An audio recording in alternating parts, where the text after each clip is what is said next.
Welcome, Jaws fans and horror hounds alike. It's me, your old pal Johnny Horror, here to give a proper introduction to a very, very special episode on my podcast tonight. 25 years ago, I watched Jaws for the very first time, and it changed my life. 25 years before that, the world watched Jaws for the very first time, and it changed cinema. The simple story of a monster shark tormenting a small seaside town has since become part of the cultural lexicon and is still keeping many, many people out of the water, including yours truly.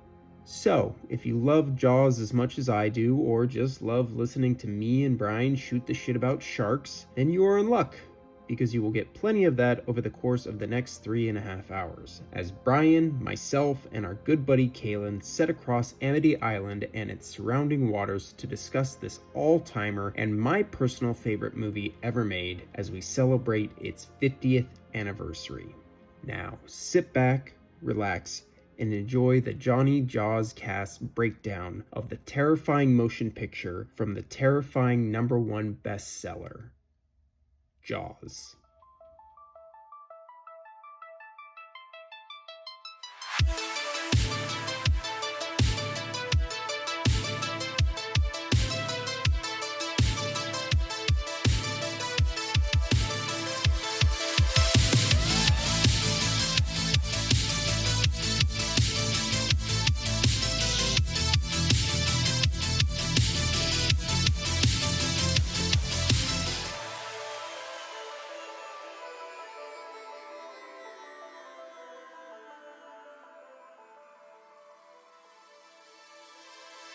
Welcome, friends and listeners, to the episode we have all been waiting for. After 3 years of doing the Jawscast, we have finally arrived at our titular episode.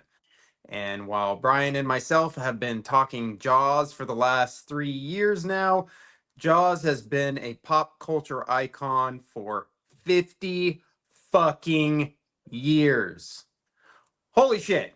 The film that has become equal parts famous for its troubled production as well as making humans terrified to go into the ocean is now considered to be the benchmark for how big studio films are made and marketed, and is not only a favorite of many who work in the industry, but is also considered by many to be one of the most important and influential movies of all fucking time.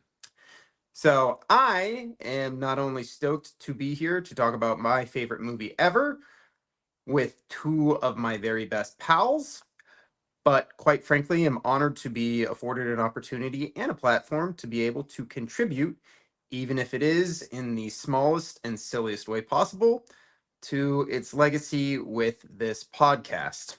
So without any further fucking ado, I told you I had pals, so let's get on with the intros. I mentioned him a moment ago, my co-host, partner in crime, the man who officiated mine and my wife's wedding, my first mate aboard the USS Jony Jawscast. Brian, say hello and tell the listeners not about your first time seeing Jaws, because we'll get to that a little bit later, but the earliest you can remember being aware of the film. Oh man. Hello. Brian over here, co-host, wedding aficionado. I just got that email again the other day. It was like, oh, it's been God knows how many years. How many weddings have you officiated? I'm like, just the fucking one. Never again. Man, I'm trying to think. Wait, sorry, you didn't say when the first one we watched. What'd you say? Just the first time you remember being aware of Jaws. God, it was probably like the first time I ever went to the ocean. Yeah, I feel like I was probably like a teenager to some degree, probably at the beach, and I feel like it was just like I could have been like a nighttime scenario too, and it was like, oh well, that's when all the sharks come out and eat everybody. So the movie Jaws, duh, don't go in the water. Yeah. But yeah, it was always in like a friend. I mean, we're in Ventura, so at that age, you're just like being dumb kids at the beach, like at any given moment. So it was kind of always lingering around my brain that it was a place to die via shark. Yeah. Absolutely. Yeah, it's not like they, breed off the coast over by Right, the yeah, exactly. Catalina Islands or anything. It's not that big of a deal. No, it's fine. Casual. Uh, and we have one other Voyager with us aboard this vessel tonight. My co-host from our main feed, the Johnny Horror Podcast. He's one of my oldest friends, the best hype man around, and arguably the smartest man I know. Kalen, introduce yourself and tell everyone about the first time you can remember being aware of Jaws. What's up, everyone? I'm Kalen, resident handsome movie expert. Hell yeah. Bro, like Jaws is an American institution. Mhm. You know what I mean? Like Jaws is a cultural bedrock of Hollywood. And like growing up in California, growing up just off the beach, growing up to a family of swimmers, surfers, etc., growing up to a family of cinephiles, I don't know that I was ever not aware of Jaws. Like I can't remember ever not knowing what Jaws was. My mom was terrified of sharks. Like my dad always liked the movie. It's the yeah. Anyway, without going on too long, it's a bedrock of culture, especially here in California. And I can't ever remember not knowing what Jaws is. I think I'm with you right there. It's one of those things where like I have really, really early memories before ever seeing the movie. I remember, being like in the pool with my friends. I think probably my earliest memory of like actually being like scared in the water, like in irrational fear of being attacked underwater, was my dad used to go on these work trips and like take us with him. It'd kind of be like our family vacations. Basically, we could stay in hotels and whatnot and go to swimming pools and watch cartoons and stuff like that. Um, and I remember we got to a hotel one night and decided to go down to the pool that evening. And I remember playing like Shark Attack with my dad. My dad being underwater at nighttime, just trying to pull us underwater, and probably most likely doing the thump thump, as he was doing it. And I still like have this vivid image of like my dad like swimming underwater with like the pool light lighting him up, and that being just like something that scared the living hell out of me.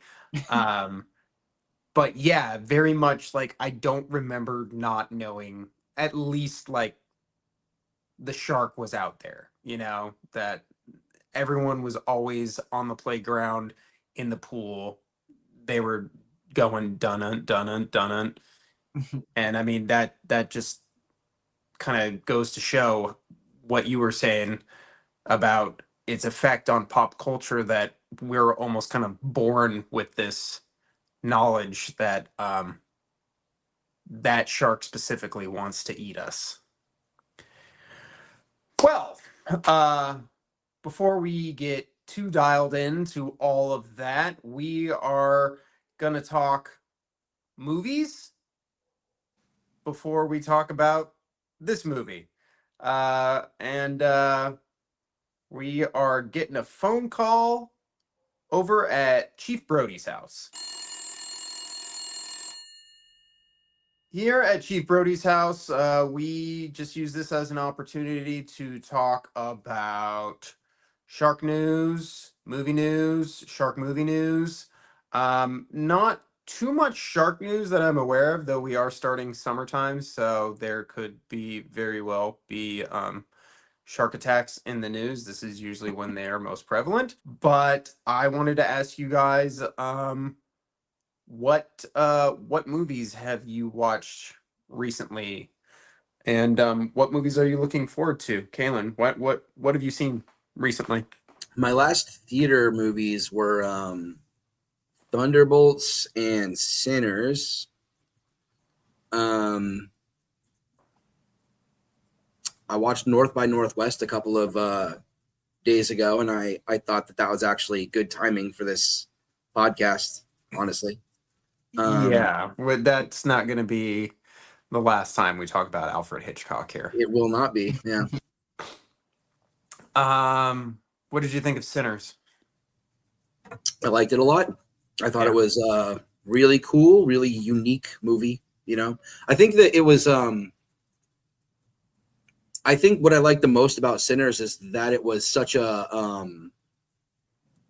You don't see a $90 million movie that's just like one dude's idea, and it's about 1930s Jim Crow South, and it's about the Delta Blues, and it's a gangster movie, and it's a vampire movie, and it's super horny, and it's just kind of doing whatever the hell it wants to do. Like you just kind of don't see that sort of artistic expression very much at that budget level. So I thought that was pretty special. Yeah, agreed. Brian, what about you? What have you been watching? Last one we went, I saw Friendship, and then Thunderbolts was the last one. So yeah, you know, some bangers. Well, there was something in between there, pal.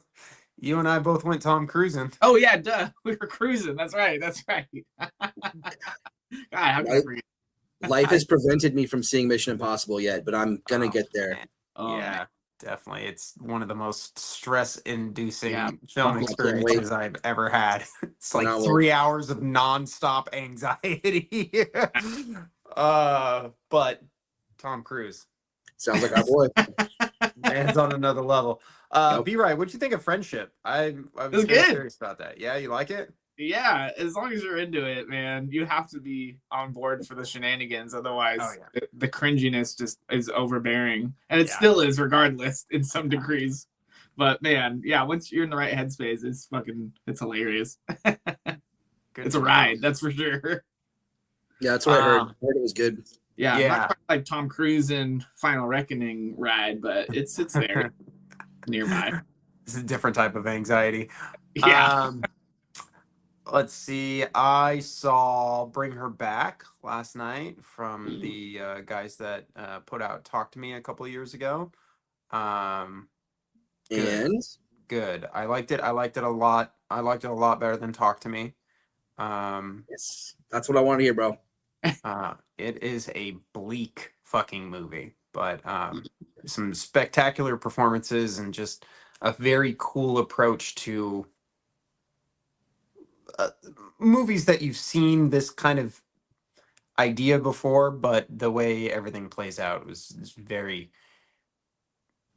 interesting and disturbing, to say the least. So I definitely recommend that one for sure. And fellas, what movie, if you had to pick one movie, Galen, I don't know why I'm asking you, I already know, but for the listeners, if you guys had to pick one movie that you're looking forward to this summer, what would it be? Brian, what else are you looking forward to this summer? Oh God, I don't know. I don't even know what the next big ones are that are coming out right now. Especially for the summer. I think you and I are gonna go Brad Pittin real soon. That's right. Yes, that's gonna be sick. I'm into that. I don't think anything's coming out, but you know, I'm a whore for anything Marvel, so yeah. But I think they're all getting pushed pretty far. Fantastic Four, bro. Oh yeah. I'm like, it looks good. I'm not like as pumped for it, but it'll still be awesome. Obviously, it's got fucking Pascal's in it, so that's just you know, the fucking baseline for every movie nowadays. Which I'm here for. Yeah, man, he's everywhere these days. He is, dude. The man is working. Capacity. Yeah. Kalen, talk to me. my fingers won't show. Superman. Oh yeah. Superman. That's my most anticipated movie of the year. That latest trailer that dropped, what is it, like 2 weeks ago now? Man, that thing's a banger. It's a banger. Looks good. It's real good. What is that? It's in July? Is that when it is? July 11th? July 11th. So July 10th will be when I go see it. Yeah. Nice. Very nice. Oh yeah. Man, I know I said like movies this summer, but we did get the trailer for Guillermo del Toro's Frankenstein earlier this or I guess should be last week now. That has officially become my most anticipated film. Oh man, I mean, Yeah, dude. Oscar Isaac, right? yeah, Yes. It looks like he's actually adapting the novel too. yeah. I mean, that's It's like no one's exactly ever what it done. looks like, just with his spin, which is kind of exactly what I want. So I really do enjoy the 1994 Kenneth Branagh adaptation. I think it's, from the novel standpoint, it's the most faithfully adapted version. It does lean towards the melodrama a little bit heavy, but like I really do like that version quite a bit. But if we can get something that's just a little bit more nuance and a little bit more balance, which I think we're going to with this version, we might have like the perfect Frankenstein book to screen on our hands. The way I've been saying it to people is it's like, look, you've got like a generational talent filmmaker whose passion is monster movies. And he's adapting arguably the greatest novel in the canon of monster stories. Yeah. Like, and he got a stupid budget from Netflix to do it. You could get, man, this movie could be good. This movie could be real good. Can't wait. Well, good. Thanks, fellas. That's good. I'm happy about all that, and glad that we got to discuss a little bit of what's going on in the world of film right now. But unfortunately, we have to get out of here. No more breakfast at the Brodies, because we got to get our butts down to the Amity Police Station.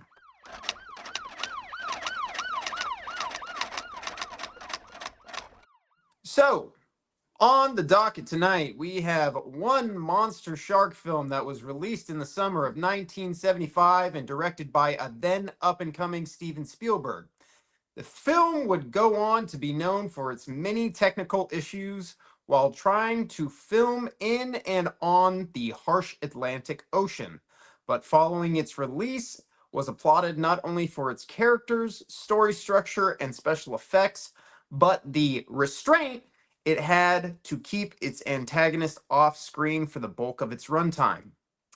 Brian, would you take it away and do the honors of giving the listeners your best bad breakdown for Jaws? Oh, we're gonna kick your ass so much, we're gonna get tired of kicking your ass. We're gonna start kicking our own asses.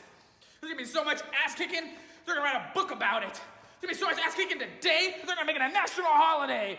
Ooh, people are gonna get so fucked up on that holiday, they're gonna get together, start making horny little ass kicking babies. There's gonna be an ass kicking extravaganza. You done? Too soon, I tell. Will you two just shut the fuck up and fight me already? Ass kicking. Okay, now I'm done. This one took me a minute. It's hard. The pressure is on for this movie. All right. Here we go. When a monster from another planet descends upon an unsuspecting population, it's up to one cold and calculated man to risk life and limb to save the day. Out at sea, no one can hear you scream. Ah! Beautiful. Love it. Fantastic, B-Right. Thank you so much.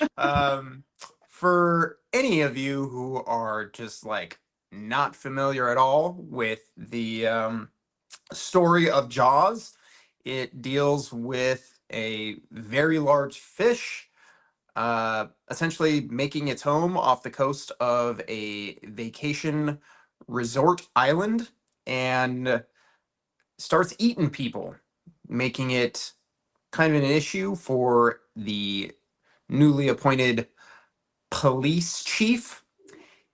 And he wants to close down the beaches, but given that it is a tourist-based economy, nobody else wants to close down the beaches, and that creates some conflict between him and all the locals. So he enlists the help of a oceanographer and a fisherman to help hunt down and kill the shark before the shark kills the town. Gentlemen, we are going to round robin this. We're going to be round robining a lot tonight. But Brian, to the best of your ability, can you tell us about the first time you remember watching Jaws? Yes. I feel like I was pretty young, and I remember like seeing bits and pieces of it. Like I feel like my parents were probably watching it at some point, like in the living room or whatever, and I was like running around popping in, and they're like, "You can't watch this. You can't watch this." So then I'd be like, "All right, well I'm gonna go in through the back door in the backyard and watch it from the behind of the couch." And terrify the shit out of myself at a young age that way instead, because now I can't even hear it, so it's kind of worse. Yeah, it was at my first house, so like I was pretty young, I feel like. But yeah, I don't know. I don't remember the age though, but too young to be watching anything that intense in a beach town. That's fair. For real. Yeah. Kaylin, what about you? Can you remember the first time you saw Jaws? I can't remember like clearly, like explicitly, like where I was. I would have been probably, I want to say 7 or 8 years old, and probably watching it with my dad because he was the person who would let me watch movies like Jaws when I was 7 or 8 years old. Yeah. Yeah. I mean, I even think I think I probably like saw like bits of it on TV before that though, for sure. Like, cause like I said, I always knew what it was. I always knew the music. I always knew about the shark. But I think the first time I actually watched the movie, yeah, probably 7 or so, probably with my dad. Solid. So for myself, if you guys will pardon me here just for one moment, it was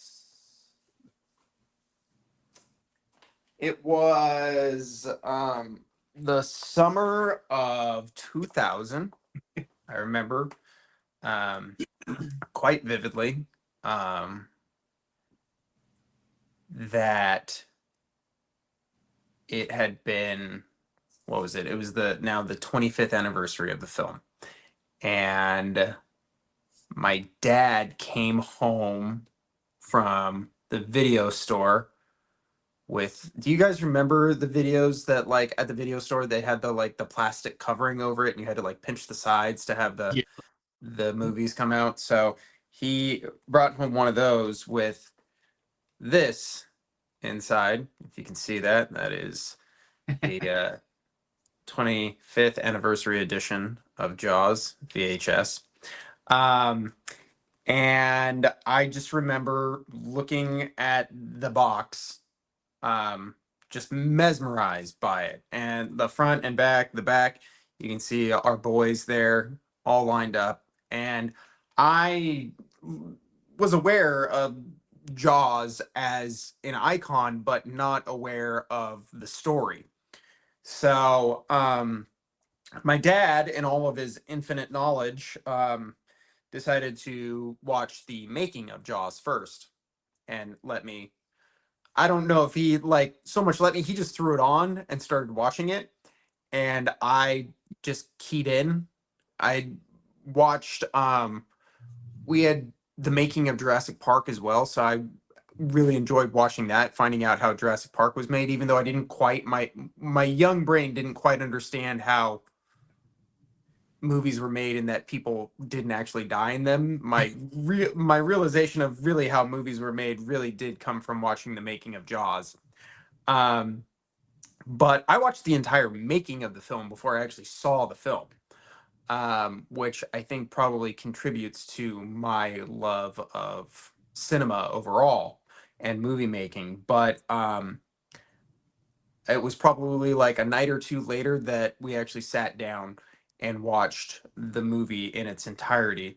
And while I had pretty much had the entire film spoiled for me, watching the making of it never lost any of its bite, for lack of a better word. Yeah, I mean that was man, I still like remember it like not like it was yesterday, but maybe like it was like a month ago. Like still sticks very, very vividly in my mind. I remember like fucking walking around Walmart and having like the like they do all the talking through the mics. They would do like advertisements and stuff like that in Walmart, and I do remember there being like a sound clip for the 25th anniversary of Jaws as I was walking around, and we had just like rented it. It was either right before or right after we rented it. I don't remember, but I remember being like transfixed by hearing about it and seeing this box everywhere, which Brian and I picked this up at a convention last year because I had one of these, and then my dad got me the DVD for the 30th anniversary, and I gave this box away. And then I started kicking myself after, I became a collector. And so I've been hunting down one of these for years. I wanted to find it in the wild. I didn't want to get it off of eBay. And then Brian and I last year at Midsummer Scream, I found this bad boy, and it's happily sitting on my shelf where it belongs. So yeah, definitely a seminal moment for yours truly. My first watch of that film. But yeah, I don't really have too much of a transition, except that VHS really makes me happy. I think it's some of the good stuff. And you know what else is good stuff? Beautiful white sand beaches.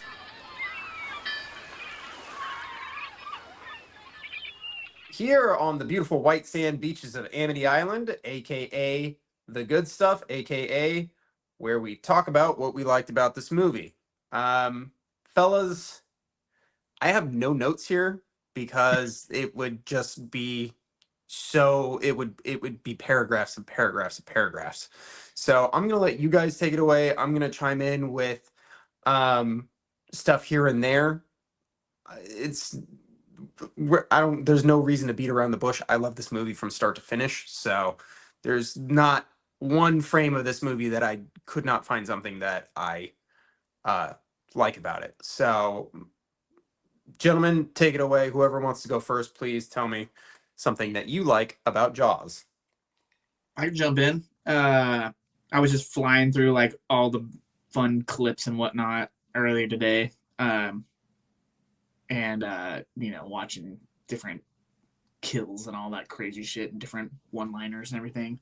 But something that stood out to me, which stands out to me every time we watch it or any of the other versions, I love, there's probably a very better way to say it, but like that type of cinematography where they always do like that 1/3 that's kind of like punched up in front of everything.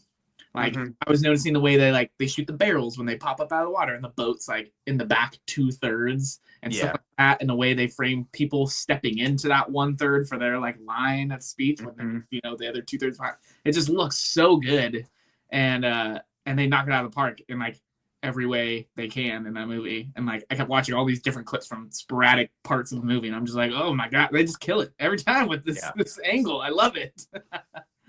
Yeah, I can picture like numerous shots of like what you're talking about. Like there's like moments where on the boat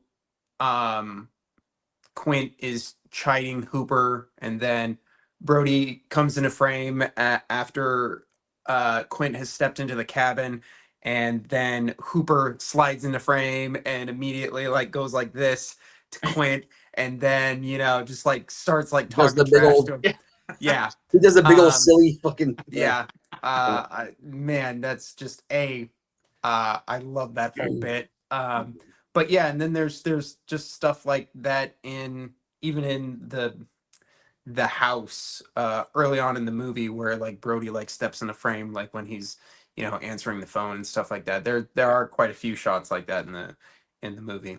Yeah, that's a good poll, Brian. Kaylin, talk to me. Yeah, well, I mean, to slightly piggyback off of that, it's and it's funny. I just read a review that said something about how the movie was staged so boringly. What? The review from 1975. Yeah, where they said, "Oh, it's such a boringly staged film." The way that Spielberg blocks and frames this movie. So it's the cinematography, but it's also where everyone is, right? The blocking, how everyone's moving, and where everything's staged and framed. It's goddamn masterful. It's incredible. Like, it's easy to take for granted, and I understand how maybe like the casual, like very casual movie audience maybe doesn't even notice it. But it's like you don't see that level of detail in modern cinema, like really at all. And I'm not one to like poo-poo modern cinema. Like, I love, movies every year comes along. A lot of movies come out that I like, but like you don't see that. Like, Spielberg is truly a generational talent in that regard, with the way he makes his movies look through every type of context, including the movement of the camera, including the movement of the people, including the depth of field vision, like all that stuff. Right. Super amazing. It's interesting to do a like what we liked about Jaws is difficult, because I feel like you could actually go moment through moment through the whole movie. You know what I mean? Like the whole goddamn movie. But that makes me want to bring up that opening kill with the just what I was just thinking about. It's fucking brilliant, man. It's so good, and we're just like, oh, we're kids at a beach, we're drunk, we're running off, and then suddenly it's just dark. Like, suddenly you're like, oh, wait a minute, like I'm in a much more serious movie than I thought I was. And yeah, dude, and the obviously John Williams' brilliant score, and when you see the camera coming up from above, when she gets grabbed by the shark and she gets pulled to one side and she grabs the buoy, I mean, man, brilliant stuff. I love that first dunk that she gets, which according to Susan Backlini, who the actress in question, stunt woman, she said that Spielberg did that first takedown, tugged on the rope for that first one, and her face, like it's so good, because you're like, this is like a stunt woman, not like a proper actress, if you will. And she sells it, man. Like, you see the fear on her face the second she pops back up from that first takedown. Like, it is so natural. And her like sound that she does, where like it's so believable. It's insane how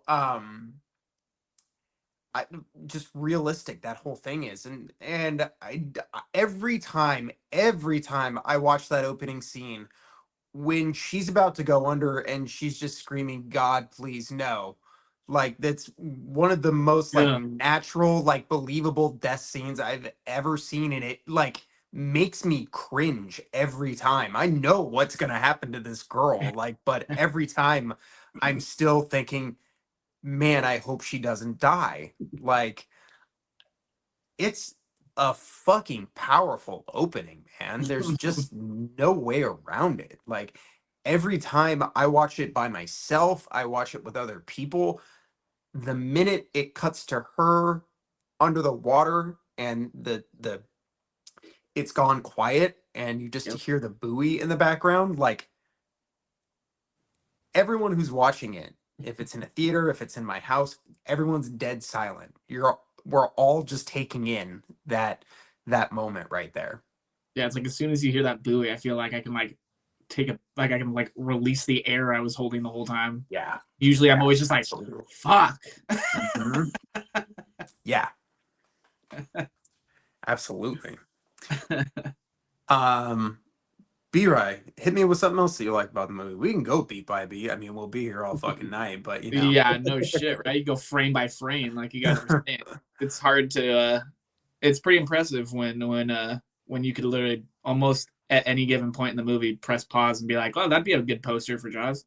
That's impressive. I think people have done that, actually.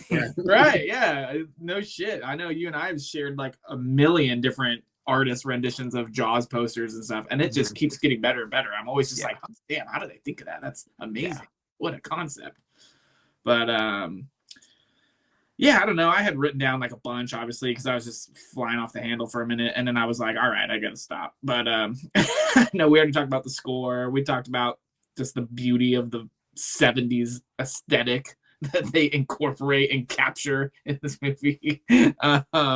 It's a movie to me that manages to feel equal parts 70s and equal parts timeless. Like, I watch it and there's so much about it that I'm like, man, this is just like, this movie is in the 70s. Right. But then I'll watch another movie, like, and like it'll trip me up, like that something like Texas Chainsaw Massacre came out before this movie, and it's weird to me, you know.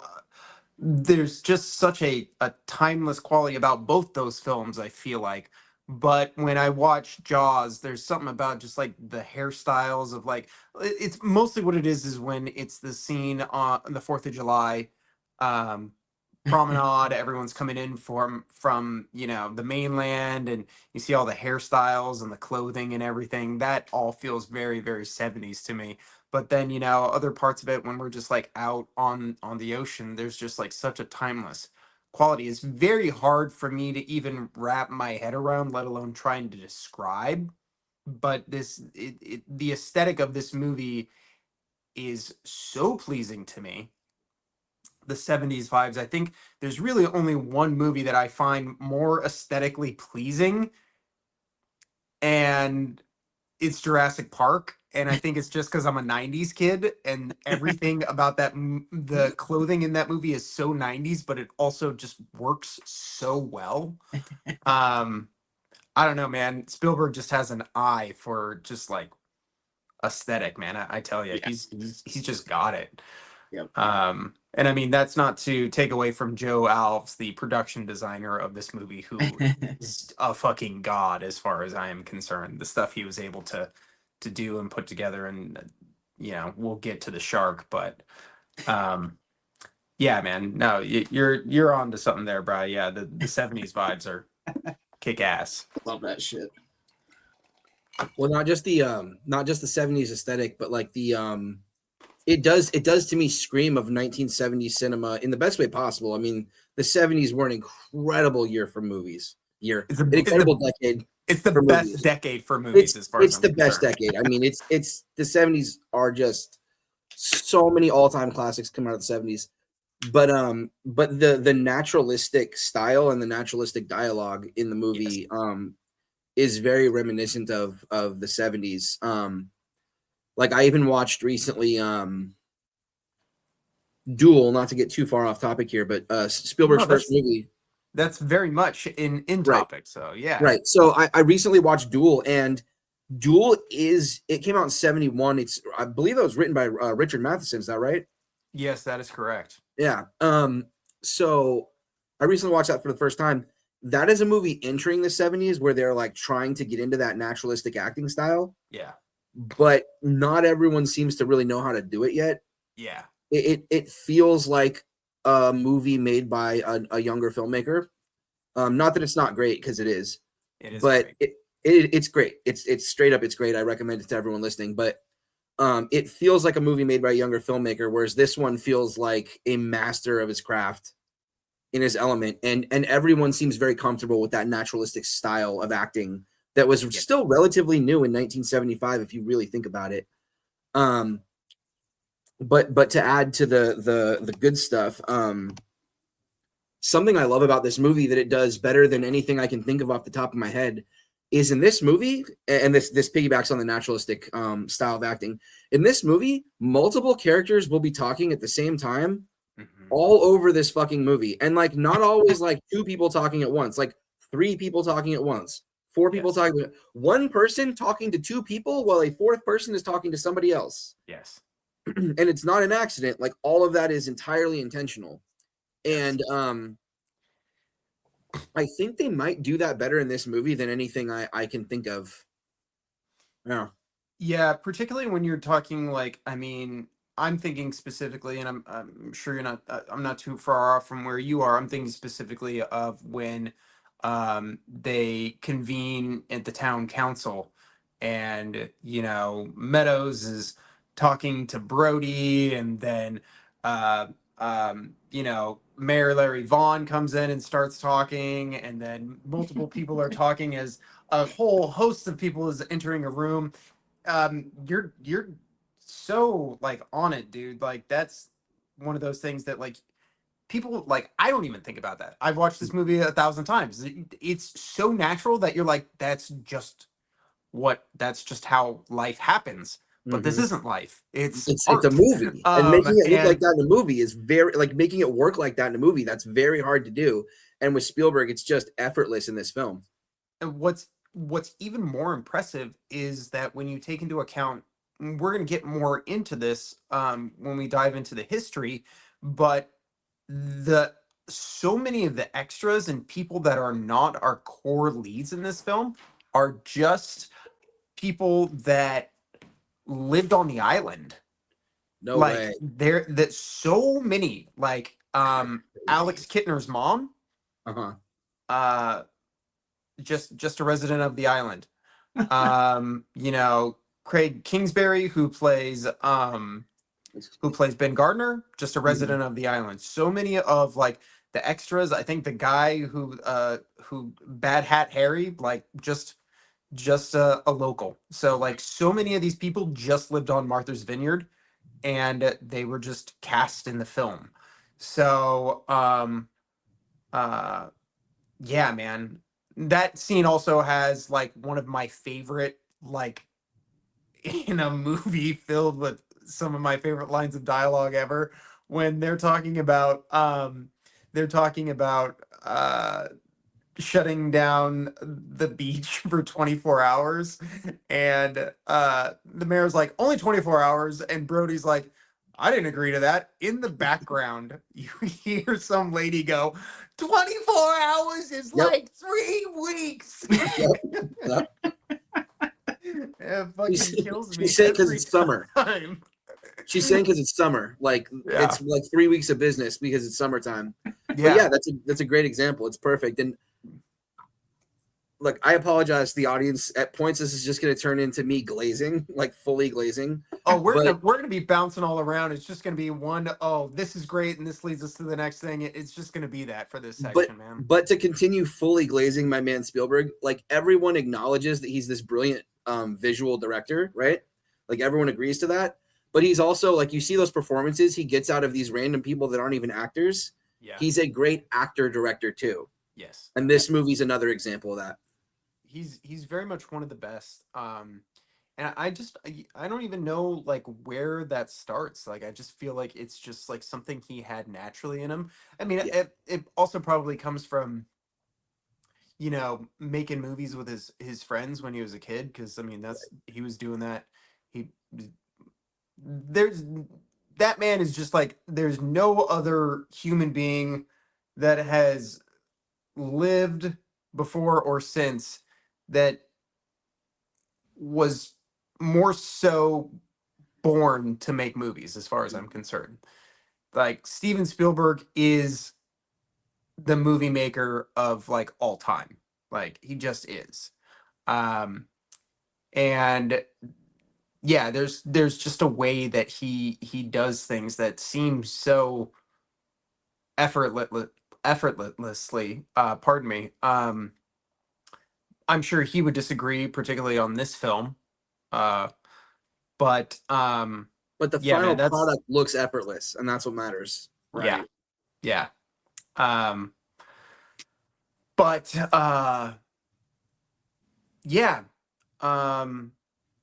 Let's see. What's a good thing that I like that's earlier on in the movie that we're talking about? Man, I fucking love Roy Scheider's performance in this movie. He is just such a good everyman, and also just so much of why these performances seem so natural is because so much of it was done from an improvisational style of filmmaking. We'll read about this, but a lot of the script was written like on the island. They had a general outline, but like a lot of the scenes and everything were written on the island with people contributing. Carl Gottlieb, the main screenwriter, was in his like bungalow or whatever with Spielberg, and they would work on a scene the night before it would be shot, and actors would come in and you know contribute bits and pieces of dialogue, improvise on the spot and whatnot. So that kind of lends itself to the more natural quality. But like even something like when um Brody is going to grab the stuff to make the sign, and he's in the shop and he's going to grab the paintbrushes, and then the whole jar falls over and he just goes, oh. And that wasn't planned. They just kept that in the movie, but Roy Scheider's response to it is great. And then they cut to the next scene, Um, and it's a laugh on top of a laugh because Hendrix comes around in the truck. Brody hands him the stuff because Brody's got to get down to the water because the boys are doing the swim for their merit badges or whatever. And Brody tells Hendrix, he's like, yeah, okay, this is what the signs are going to say. Let Paulie do the printing. And you just hear Hendrix off to the side. What's the matter with my printing? Let Paulie do the printing.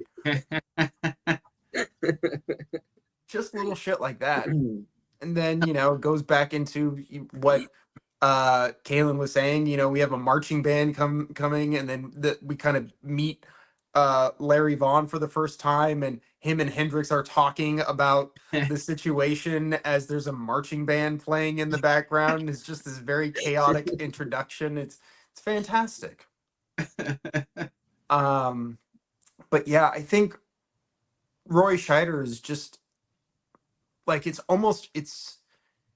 I like seeing him in other things because I really enjoy him as an actor. He's great in The French Connection, but Yeah. I just he's Chief Brody to me, and that's because I didn't know who he was before I saw him in this movie. Same thing with all these actors. But man, he's funny when he needs to be funny. He's out of his depth when he needs to be out of his depth. And the one time he manages to get a leg up over anybody in this movie is in the last 5 minutes when he kills the shark. And that is what the whole movie fucking builds to, is him saying that line right as he pulls the trigger. And I fucking love that. It makes for such a great, it makes guys like us feel like we could actually do that one thing, And I fucking love that. Not me. I mean, don't get me wrong. I would not be caught dead anywhere near that boat. I would have pissed myself and jumped out of that boat and been swimming back to shore 5 feet out. No, never mind. I'm not that guy. I'm not doing that, bro. Oh man. Brian, hit me. Oh God. Let's keep this train rolling. I've got this one on 8 different lists, but animatronics all day long. Let's go. Oh yeah. Doing the best with what they got out there. I love it.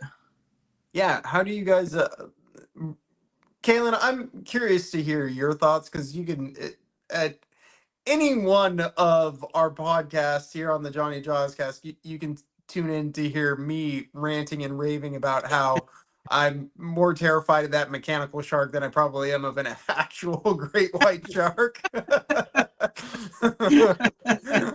I'll see pictures of these motherfuckers in their scuba suits with that thing in the background. I'm like, what are you doing?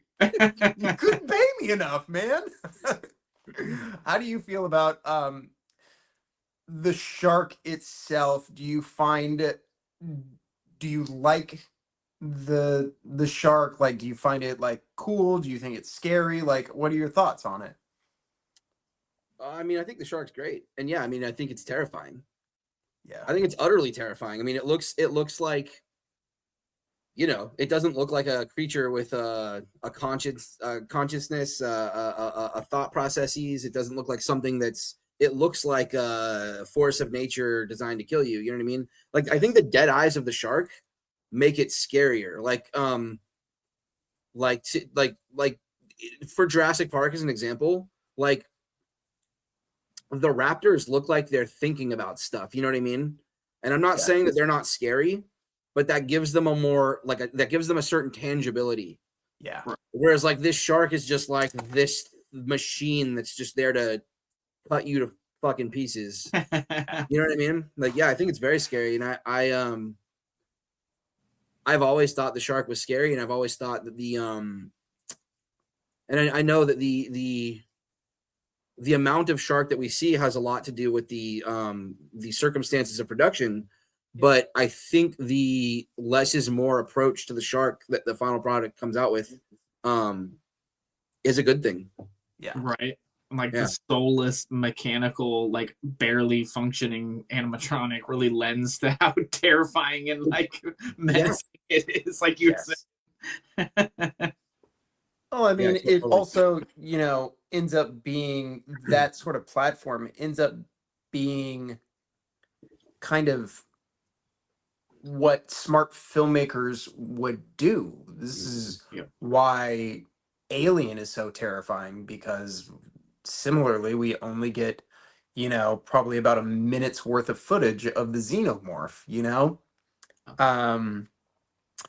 Yeah, man. Dude, just every time I see the shark in this movie, it is very much what you said, Kalen. It's intimidating. What I really like about it is that I love the concept that this is just not your normal shark. Like, this is just not your normal great white. This is a shark that's got something wrong with it, and that kind of makes it scarier. That's kind of something that like I've adopted as we've all kind of like as a society collectively tried to change the way we think about sharks, and that they really are beautiful creatures and should be they're just animals, conserved and taken care of and left alone and all that stuff.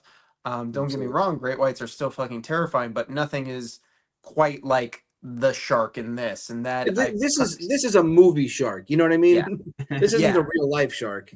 Have either of you guys ever seen The Ghost in the Darkness?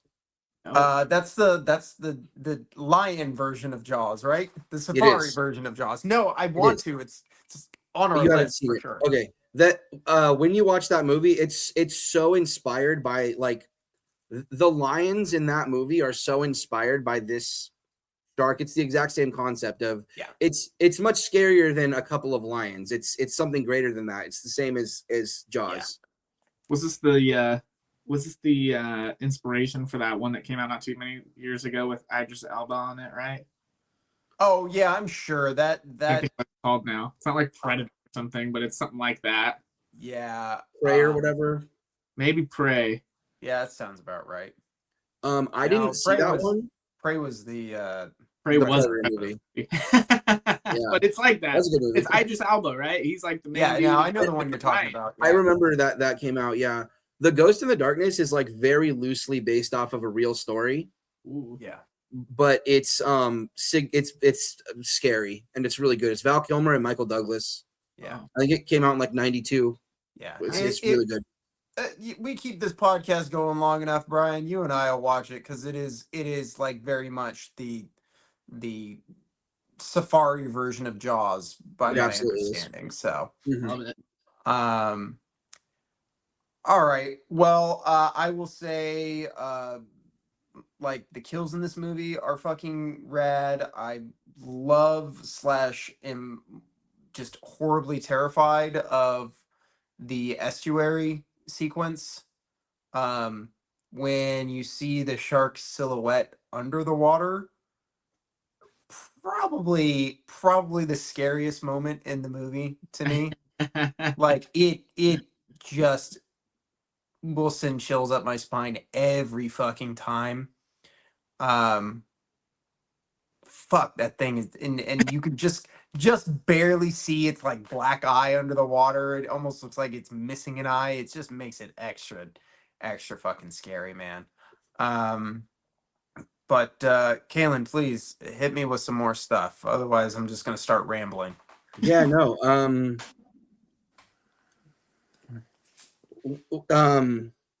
Well, in a movie where, you know, there's so many little decisions that that end up being so good. One that occurs to me is when Chief Brody goes home after, I believe this is after the 4th of July attack, Yeah.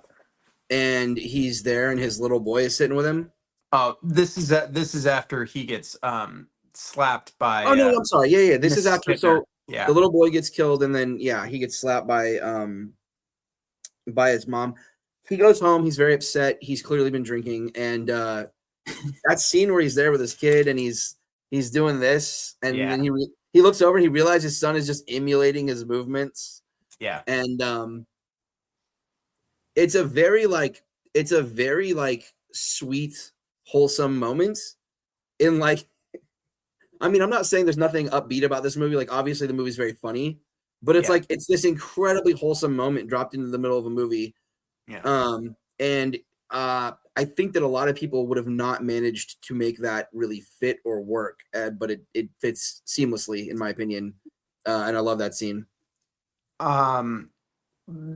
Great combination of, you know, things where I think the way Roy Scheider tells us is that they were setting up the shot for, you know, that, and he just started doing it and noticed that the youngster was copying him.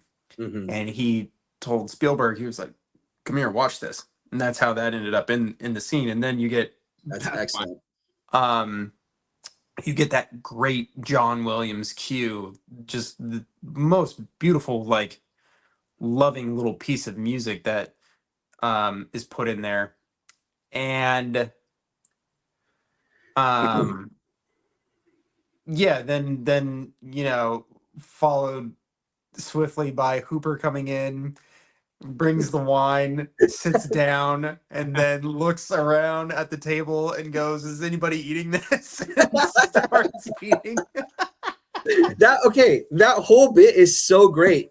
Hooper says, "Is anyone eating this?" And his wife is just like, "No." So he just takes the plate and starts eating it, and you're just like, "Okay, that's normal." And then Brody opens the wine and he goes, "You're gonna want to let that breathe." And he pours it into the glass that he seemed to have been drinking whiskey out of. Yes. And he just pours it to like It's just top.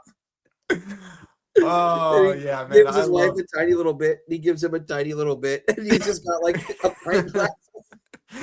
What makes it even funnier is that, and I fucking love this, that he brings 2 bottles of wine. They obviously kill the red there. When they cut the shark open, and then Hooper's like, "We gotta go out on the boat," and then Brody's like, "No, I'm not drunk enough." And he's like, "Yes, you are." And then they smash cut to being on the boat. Brody has the life preserver on. He is drinking the bottle of white wine.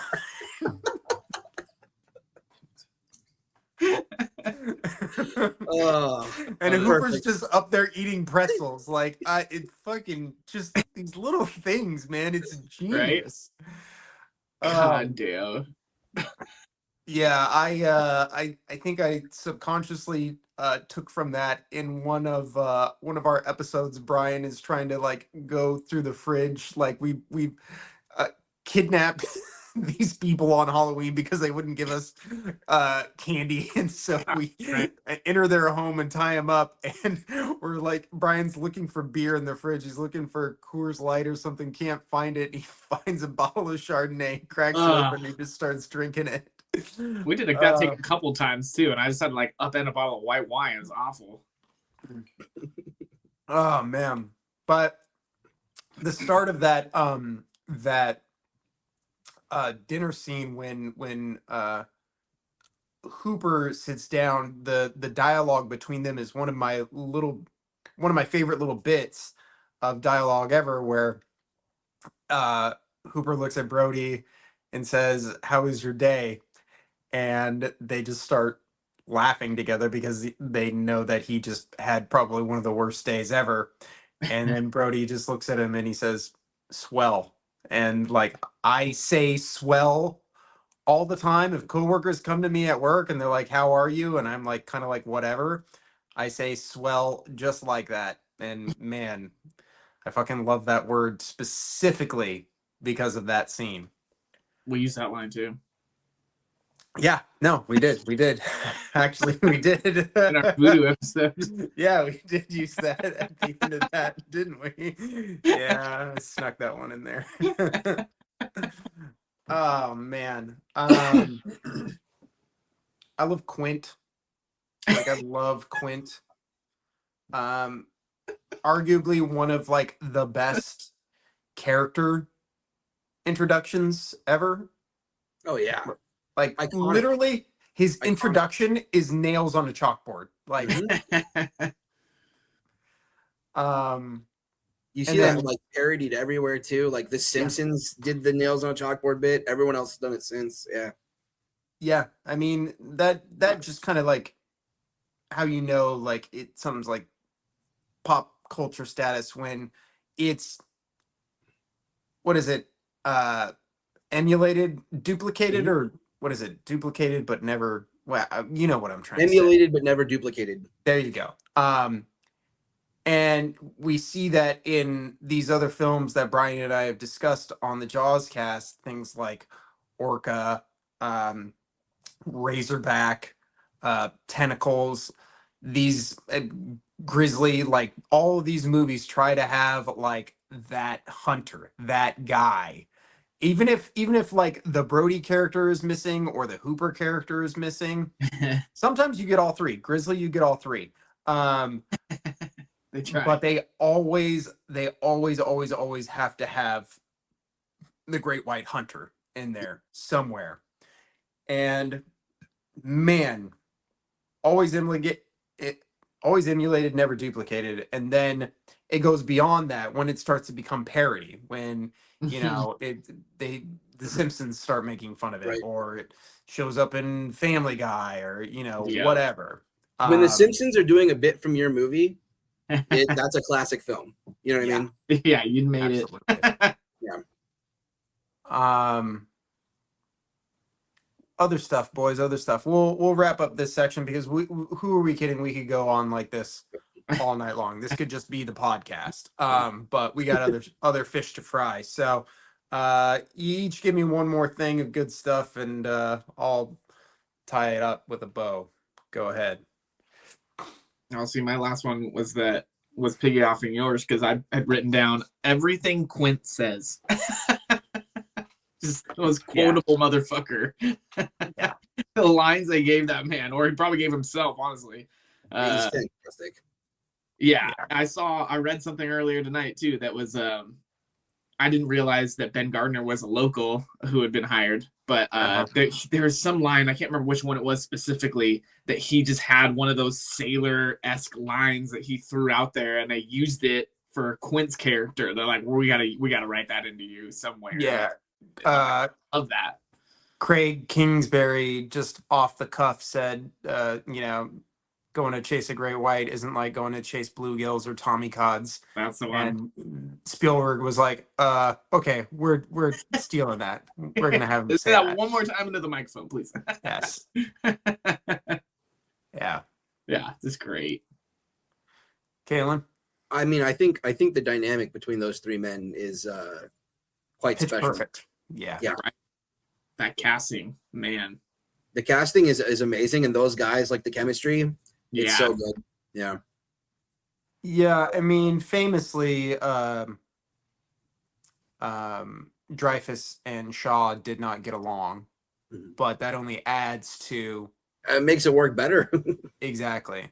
Right. And I mean, I just imagine everyone being stuck on a boat together for hours and days on end. you would just kind of develop that shorthand Oh, yeah. between the guys that just kind of lends itself to a better chemistry, you know? Oh yeah.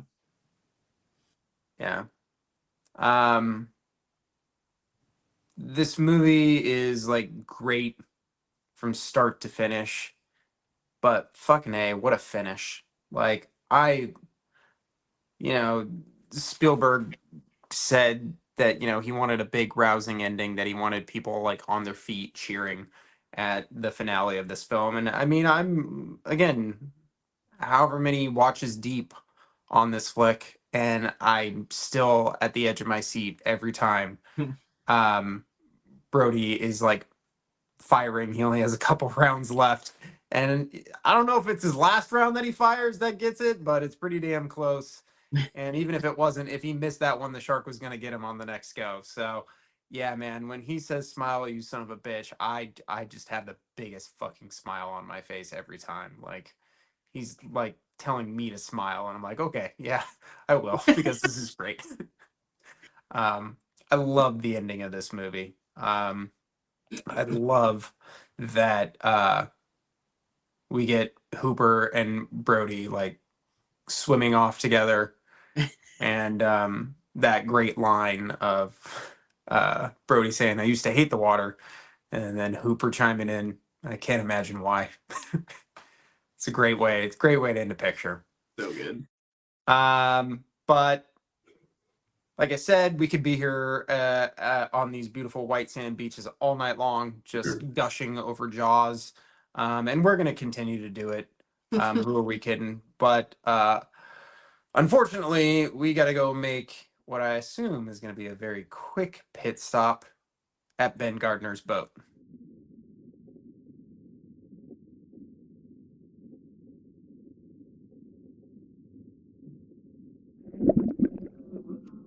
Here at Ben Gardner's boat, we talk about the stuff we didn't like about the movie. So,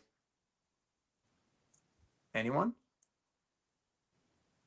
I mean, if you have gripes about the movie, like, please, by all means, go for it. I will not, like, kill you on camera. I'll wait till off. But, now, in all seriousness, do you guys have anything about this, like, any, like, legitimate complaints about this movie? I was watching the movie yesterday, Mm-hmm. and in the opening scene where the girl is running away from the boy and the boy's running after her, she takes off her top, and her titties are just bouncing in the wind, just going. And like the shot is dark, but she can see it, you know? Yeah. And I thought to myself, this movie's rated PG. Won't someone please think of the children? Oh, God bless you. Oh boy. Dude, beyond that, like the upward shot, like when she's swimming, like No. it's all there, bro. It's all there. All of it's there. God bless America. God bless America. God bless 1975. Yeah, different times, man. 70s were wild. No, dude, like I mean, there's like if you wanted to like nitpick, like there's stuff like, particularly if you get towards the end and you start being like, okay, where are the barrels? Like if you look at the shark and the barrels aren't there, and stuff like that. With this movie specifically, this movie more so than any other movie, because I know how hard it was to make this movie. I know everything that Spielberg had to go through. Like, as opposed to like seeing the strings on a puppet, like it's just like seeing the brushstrokes of like the Mona Lisa. That's all it is to me. Yeah. Like it's just seeing the finer details of a movie that has no business not only being as good as it is, but even being made the way it was. And so when I see little details like that, things that don't quite add up, it lends itself to me enjoying the experience more, particularly given how I was introduced to this movie. So yeah, even its flaws, I even love those. So I can't, like, in good conscience, really. And I mean, this is definitely rose tinted lenses for sure, but like, I got no gripes with this picture. So I actually want to chime in on what you just said. yeah, With regards to things like that, like continuity errors, I actually think that if a scene doesn't work and doesn't make sense when you're actually watching the movie, yeah, that's a valid criticism.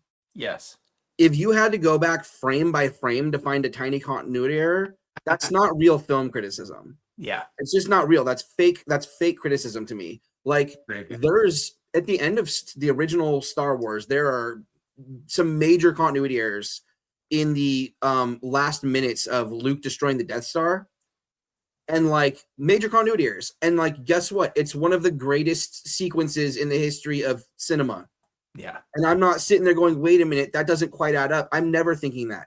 I'm Yeah. always sitting on the edge of my seat going, holy shit, Luke's gonna blow up the Death Star. So like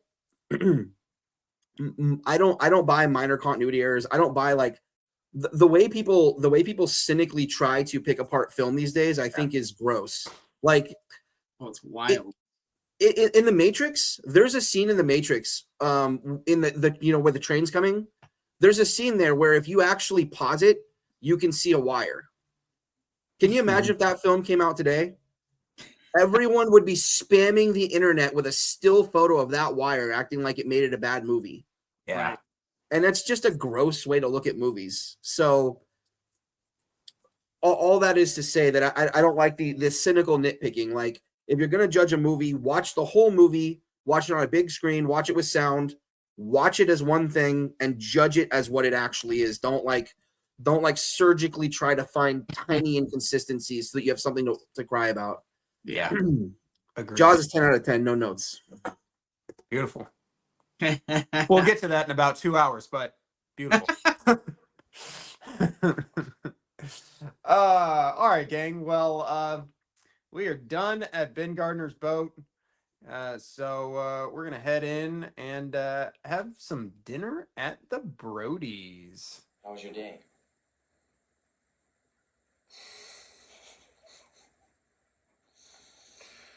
Swell.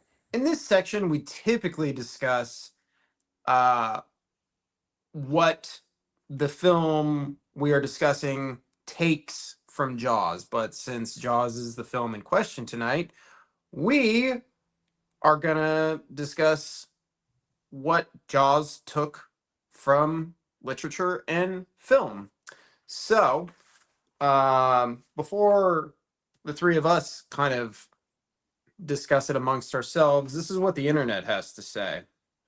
So, Herman Melville's Moby Dick is the most notable artistic antecedent, to Jaws. The character of Quint strongly resembles Captain Ahab, the obsessed captain of the Pequod, who devotes his life to hunting a sperm whale. Quint's monologue reveals a similar obsession with sharks. Even his boat, the Orca, is named after the only natural enemy of the great white shark. In the novel and the original screenplay, Quint dies after being dragged under the ocean by a harpoon tied to his leg, similar to the death of Ahab in Melville's novel. A direct reference to these similarities may be found in Spielberg's draft of the screenplay, which introduces Quint watching the film version of Moby Dick. His continuous laughter prompts other audience members to get up and leave the theater. However, the scene from Moby Dick could not be licensed from the film's star and its copyright holder, Gregory Peck. Screenwriter Carl Gottlieb also drew comparisons to Ernest Hemingway's The Old Man and the Sea. Jaws is a titanic struggle, like Melville or Hemingway. The underwater shots from the shark's point of view have been compared with passages in two 1950s horror films, Creature from the Black Lagoon and The Monster That Challenged the World. Gottlieb also named 2 science fiction productions from the same era as influences on how the shark was depicted or not. The Thing from Another World, which Gottlieb described as a great horror film where you only see the monster in the last reel, and It Came from Outer Space, where the suspense was built up because the creature was always off camera. Those precedents helped Spielberg and Gottlieb to concentrate on showing off the effects of the shark rather than the shark itself. Scholars such as Thomas Schutz have described how Jaws melds various genres while essentially being an action film and a thriller. Most is taken from horror with the core of a nature-based monster movie while adding elements of a slasher film. The second half is both a buddy film in the interaction between the crew of the Orca and a supernatural horror based on the shark's depiction of a nearly satanic menace. Ian Freer describes Jaws as an aquatic monster movie, citing influence of earlier monster films such as King Kong and Godzilla. Charles Derry in 1977 compared Jaws to Godzilla, and Spielberg cited Godzilla King of the Monsters as a formative influence growing up due to the masterful way in which it made you believe it was really happening. Kaylin, any thoughts on any of that? Yeah. I think Quint and Ahab is pretty straightforward. Apt. It's pretty obvious, right? Yeah. And I always I will always agree. I mean, I think the shot of the shark coming up from underneath, I think that's actually direct homage to Creature from the Black Lagoon. Yeah. Yeah. I hadn't really thought of Creature when thinking of Jaws, but then when I saw it listed there earlier today, I was like, oh yeah, duh. Like we even have this great poster hanging over our bathtub now of the girl swimming on top of the water, much Mhm. like the Jaws poster.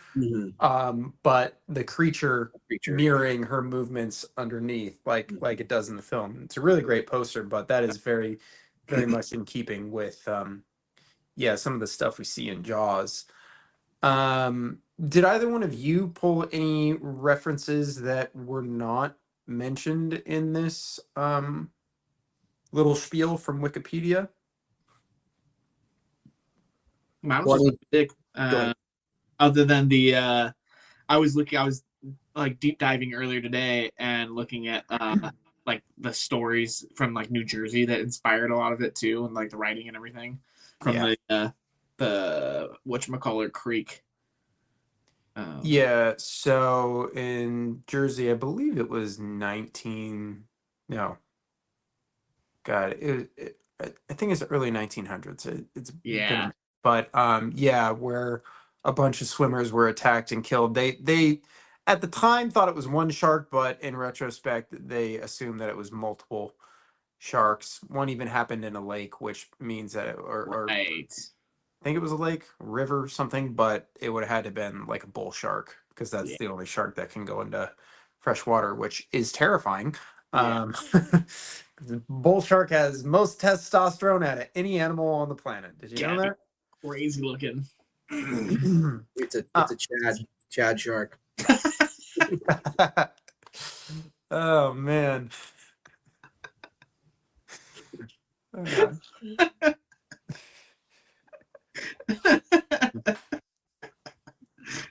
love that.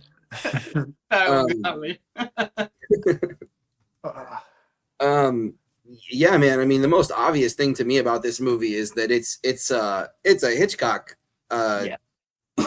It's inspired by the works of Alfred Hitchcock. Like the way the score is done is very reminiscent of Hitchcock films, particularly Psycho. Yeah.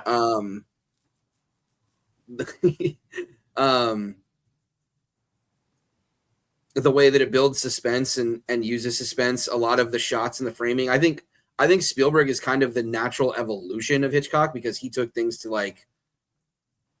further, right, to like a new place. But Yeah. like that's clearly like foundational to his style of filmmaking. A lot of people mention Psycho, I feel like, when talking about this movie being inspired by Hitchcock. I also think that it takes some inspiration from The Birds.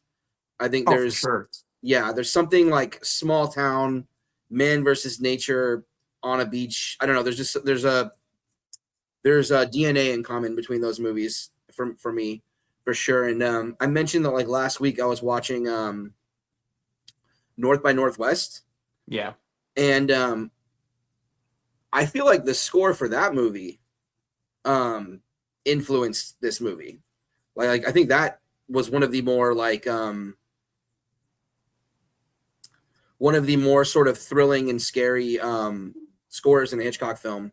I wish I could credit the composer. It's not coming to my mind right now, but I definitely think Bernard Herrmann did a lot of Hitchcock films. I know he Okay. did Psycho for sure. I'm assuming he did. North by Northwest, because that was just the year before Psycho. Yeah, I'm assuming that's him. Give me a minute. I'll look that Yeah. up. You keep on doing your bit. Anyway, my point is that I do think that Spielberg and Williams were strongly influenced by the music of Hitchcock movies, but I mean, Spielberg is just clearly a very strongly influenced by Alfred Hitchcock filmmaker. In fact, I remember him saying, like, if kids today are only studying like, you know, me and Francis Ford Coppola and you know the film brats of the 1970s, like if that's like all you're focused on, you're doing it wrong, because we all learned from the old masters that came before us in the 30s and 40s and 50s. Yeah. Yeah. It was Bernard Herrmann that did the Oh. score for North by Northwest. Yeah, no, I agree. I think there's also, you can make the argument that there might even be a little bit of Vertigo in there too. Yeah. Jimmy Stewart is like a great everyman, and I feel like if Jaws was made in the late 50s, early 60s, Jimmy Stewart would have been a great Brody. Yeah, absolutely. Yeah. I like all that. Yeah, I mean, I had Psycho listed here. I mean, specifically just, you know, what Carl Gottlieb said when, you know, Spielberg approached him about working on this film, is that they had an opportunity to do for the water what Psycho did for the shower, which I think they succeeded more so than they intended, because the fear factor surrounding this film was so gigantic that it ended up leading to almost the extinction of the great white shark. People are so stupid. Crazy. Yeah. Like, Yeah. I saw in a movie. I have to go kill all these animals. Yeah. God. I have one here that wasn't listed, but like I think when I think about the story and the way characters come together, Bram Stoker's Dracula, like the original novel, very much deals with all of these people kind of from different backgrounds, all coming together to stop a monster. Mhm. And in the novel, Dracula is just that. He is not this kind of like romanticized figure that we see in pop culture today, but he is just like pure evil. Not unlike Bill Skarsgård's portrayal in the most recent Nosferatu. But yeah, man, Dracula is about as much of a shark as you could possibly get. And the way like all our heroes all kind of band together, it's one of the things I really like about the novel Dracula, is that we start with all of our characters kind of in different places, and by Yeah. the end of that story, they've all ended up in one place to try and kill the monster. Mhm. So That's a but great yeah. pull, Johnny. Yeah, that's But yeah, and I mean, obviously, like Moby Dick is just like, Yeah. Moby Dick is the big brother of Jaws. Like, equally like scary that whale. Just, we don't really think of whales too much as being like these like they're big, but we don't think of them as being like aggressive. But sperm whales, very aggressive, because I mean, Moby Dick is loosely based off of real events of a whale that took down a couple of whaling ships. So, have either of you read Moby Dick? Mm-mm. I've never read it in its entirety. No. No, I've only ever read. Kaylin, I don't know if you remember this, but there used to be like these little hardcover books that were like made for like kids. They were condensed versions of these epic novels, and they had like the pictures in the middle of them. Yeah, I remember reading one of those for Moby Dick and like really enjoyed it. I think I watched the movie that you were referring to. The Gregory Peck one. Yeah, I haven't seen. I watched that as a kid. There's one that I saw that had Patrick Stewart in it as Ahab, and it was like a made-for-TV movie, but I remember liking it quite a bit. I think I saw it after Jaws, and there's actually a really cool sequence in which a boy falls into the ocean, and there's a great white shark in there. It's pretty scary if I remember correctly. But anywho, I digress. After all this talking, I'm getting pretty thirsty, and dinner was delicious, but I think it's time we really get the show going on. So let's make our way to the Amity Bar.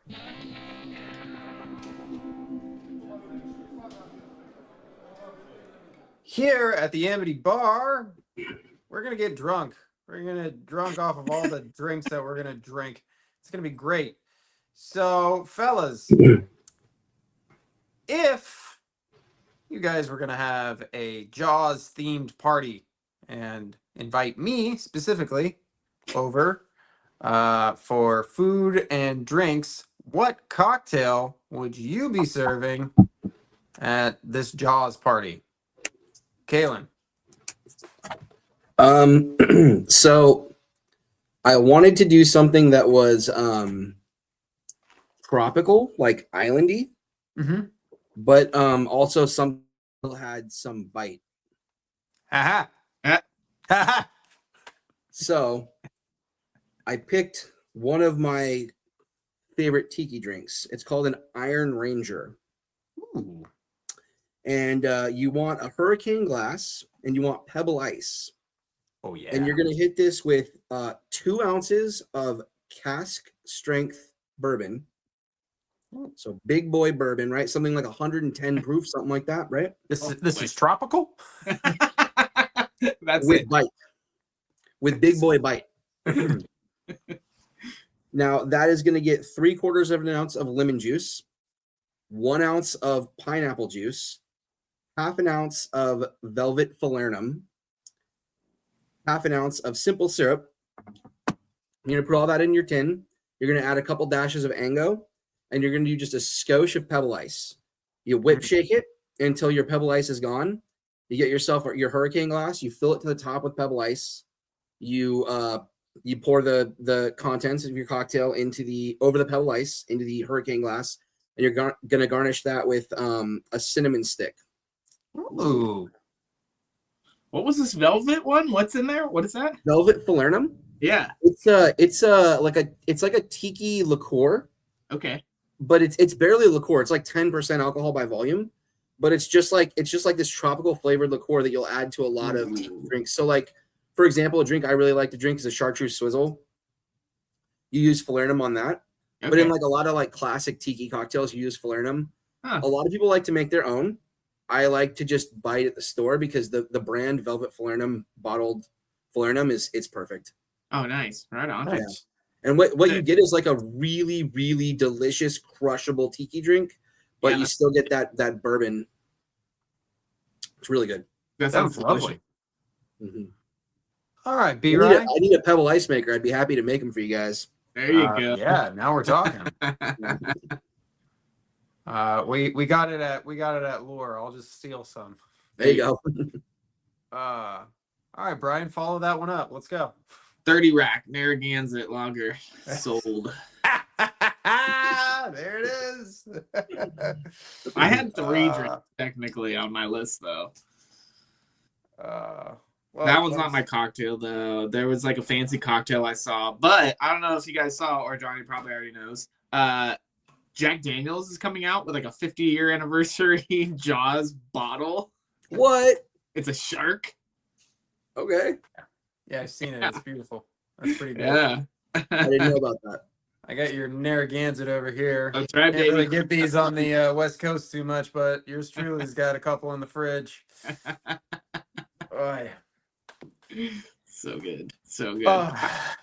All right, so I came up with this drink a while back at work when I was just like fucking around. So we have 2 ounces of raspberry vodka, half an ounce of blue curacao, half an ounce of lime juice, half an ounce of simple syrup, and 3 to 4 dashes of fee foam. For those who are uninitiated, fee foam is essentially a vegan substitute for an egg white. Helps create a layer of foam on top of your drinks. And then a splash of grenadine. So the procedure would be to add all the ingredients except for the grenadine into a mixing tin. You do a dry shake that helps with making the drink a little bit foamy. Then you add some ice and do a wet shake. You double strain it into a chilled martini glass, and then you float the grenadine just on the side of the martini glass so it sinks to the bottom. And the result is something that looks like that. Oh, yeah. Yeah, so that right there is a little bit If of you a... put that in front of me, I would drink that. Yeah, man. That's the spirit. It's definitely would drink is on a little bit on the fruitier side, but I think that lends itself to the vacation nature of the setting. And I mean, again, if you look at it, it's got all of our color aesthetic going on. So got a little bit of blood down there at the bottom. See, I saw one that was similar, but it was like coconut rum or something in it, and I was like, oh god, because coconut rum and grenadine and blue curacao. I'm like, what? Oh fuck, kill me. Yeah. Yours sounds a lot better. Yeah, no, this one, like, I agree. I never quite got the full thing of it because I would only ever taste it out of the mixing tin just to taste the flavor of the actual beverage. So I never got that like little kick of grenadine at the end. But I mean, that's really just for show because I mean, it is just down at the bottom of the glass. And overall, the drink was, I would pat myself a little bit on the back, pretty well balanced because it wasn't like overly sweet. It had like, it was very much like a blue raspberry sort of flavor thing going on. It was pretty tasty. I don't know what the recipe is, but I've seen videos of the one. I think I want to say it's Outback Steakhouse, and they have like a little. It comes with a little, comes with a little plastic shark, and they put the grenadine in the shark's mouth, and then you flip it upside down when you get your drink, and it dumps out. Oh, that's kind of cool. All right, yeah, like that. Yeah. So such a cute way to get a headache. Yep. No, I mean that's that my wife, drink, fellas. that drink you just showed me. It's like I would look at that thinking like this might not taste quite the way I want it to, but it looks too fun to not drink it. Yeah, you know what I mean? Absolutely. It looks so fun. My inner child is like, drink that. Yeah, it's pretty and colorful. What are you gonna do? You know. Mm-hmm. Now, fellas, if you could sit down and share a drink with one of the characters from this film, who would it be, and why? And what are you guys drinking? I think we should go around and pick each other's.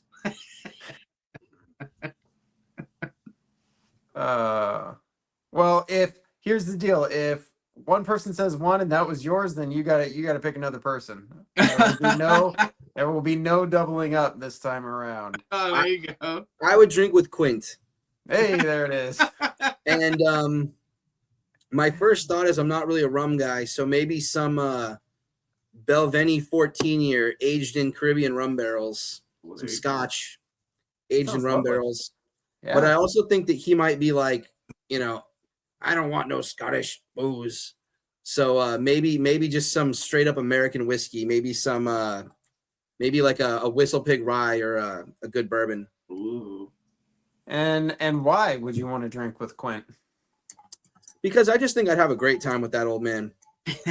Like I'd be happy just like getting drunk and listening to him complain about like how everyone's like weak now and like, telling me stories about like World War II. And like, I would have a lot of fun just hanging out with that guy and letting him tell his tales.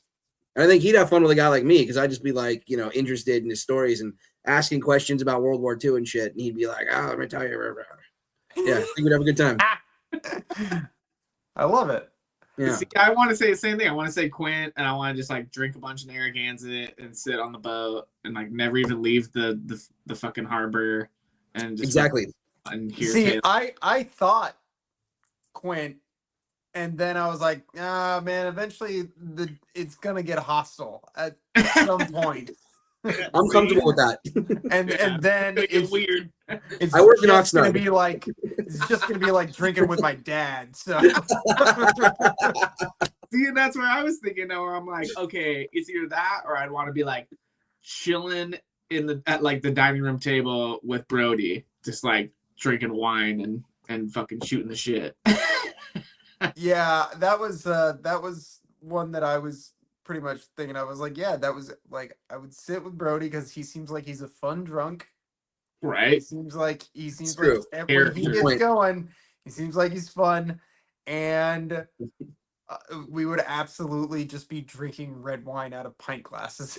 Yeah, exactly. You'd be drinking any alcohol out of like either a coffee mug or a pint glass for sure.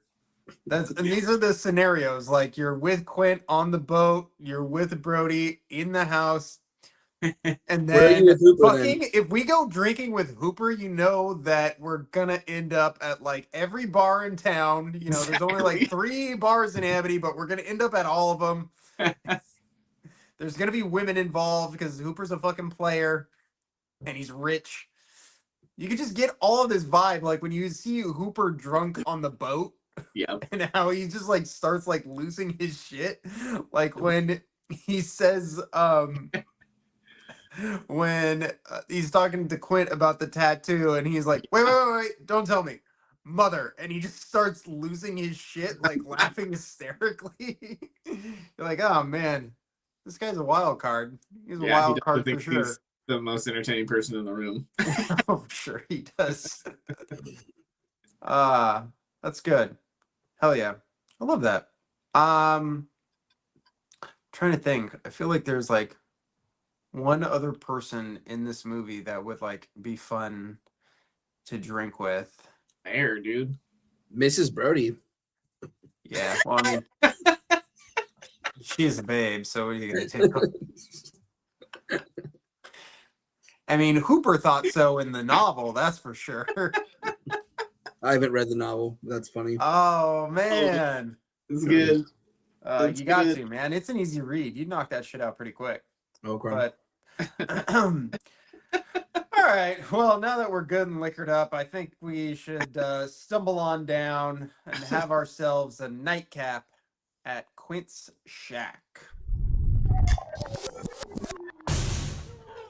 So at Quint's shack, we typically discuss like who is the better great white hunter, Quint or whoever knockoff version of Quint we're watching in like fucking Alligator or whatever the fuck movie we're watching.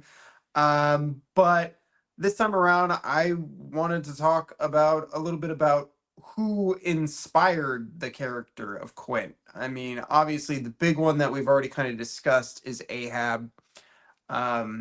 He very much does in the novel, Quint is even more like Ahab than he is in the film, and absolutely dies like harpooning the shark. Yeah. Um, uh, and it's actually like, kind of bleak. At the end of the novel, like the shark falls to the bottom of the ocean floor, and Quint's body is just like hanging, like floating from the corpse of the shark. It's pretty gnarly. But there are a couple of people that that helped inspire uh, the portrayal of Quint. Um, and one of them is obviously Craig Kingsbury, the local fisherman that we discussed, who plays Ben Gardner. Got a lot of his uh, quips and lines of dialogue. Spielberg even went as far to say that Kingsbury was the purest version of who, in his mind, Quint was. And another source of Quint's dialogue and mannerisms, especially in the third act, apparently was Martha's Vineyard mechanic and boat owner Lynn Murphy. There was, beyond that, going back to the source material, when Peter Benchley was writing the novel, one of his inspirations to write it to begin with was a fisherman by the name of Frank Mundus caught a massive, very, very heavy, I can't remember the pounds, something like 4,000 pounds or something like that, 17-foot great white shark. To this day, I believe it is still the only shark of that size to be caught by rod and reel, which means that he reeled that fucking shark in, which is Christ. insane. That doesn't even sound true. Like, what the fuck? Yeah, like, right. like it was. Dude, It was verified by multiple sources, and then Uh-huh. like even like officials came in to declare it to be the real deal. But yeah, it doesn't sound possible. Mhm. And that's why like the guy's kind of a legend. But Quint was very much based on him as well. Kaylin, to your knowledge, like, how many characters are just like how many characters is Quint the springboard for in film and cinema? Like, is I countless, mean, right? he at this point he's not just like he's an archetype now. Mm-hmm. You know what I mean? Like the grizzled old veteran who can go get the thing that you can't do. Yeah. You know what I mean? But it's for a price. Like that is a staple in cinematic storytelling now. I mean, I it's hard to even think of where to begin with that. You know what I mean? It's even like an archetype that they like that like gets played with. Like, God, what was the name of that movie where Samuel L. Jackson gets eaten by a shark abruptly? Oh, Deep Blue Sea. Deep Blue Sea. Like, I feel like in Deep Blue Sea, he was kind of like the Quint. Yeah. And they were like, nah, just kidding. He gets eaten. Yeah. Have Absolutely. you ever seen that one, Brian? Yeah, Yeah, we did it on the podcast. Oh, okay. so great. That scene was fucking hilarious. I can think of other movies though that have done the exact same thing, but like Right.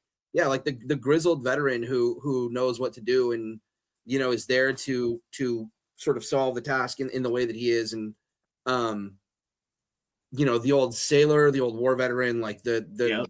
he's a very very common archetype now, I think, in cinema. Yeah, man. That's a tough one. Yeah. Yeah, just like, like I said, he's my favorite character. I mean, I don't know about you guys, but like it's just, there's no question about it. I mean, my favorite part of Jaws, and I kind of kick myself for neglecting to mention this in the good stuff, but like I said, we'll be talking good stuff throughout. I mean, my favorite part of Jaws is his speech uh, about the USS Indianapolis. Hell yeah. Uh, just kind of top to bottom, like terrifying. Terrifying in the fact that while this speech is certainly somewhat of an embellishment of the actual events, those events did actually happen. You know, there was a ship that delivered the atomic bomb, and that ship on its way back was hit by a Japanese submarine. And those that did not die in the initial attack were killed by hypothermia, malnutrition, and sharks. So, there's just no point in which he's giving that speech in the movie that I'm not mesmerized by that. And the music that plays, John Williams, very, very subtle, toned down version of the Jaws theme plays throughout. Like, I know we always talk about the thump thump, but there's this horn that always plays, like goes da da da, and that horn is very subtly heard throughout Quint's speech. And that to me is, that horn sound is very much kind of what we were talking about, Kaylin, with how the shark just is this mindless thing. That horn for me is always just like the mindlessness of the shark. The sharks just need to kill and eat. And when Quint's giving that speech and you hear that horn, it's like he's remembering the mindlessness of the sharks that like killed all of his friends and everything. And he ends that speech with saying that the time he was most frightened was when help was there and they were just waiting for their turn to be pulled out of the water. God. Like, like just that moment of like, am I gonna make it or not? Yeah. So terrifying, and it scared him so much that he just like refused to even put on a life jacket ever again. Like at the end, when the orca is starting to sink, he throws a life jacket to Hooper and to Brody, and he's just all buttoned up in, you know, his outfit, like an admiral that just like threw on his uniform right before he was gonna bite the bullet or something.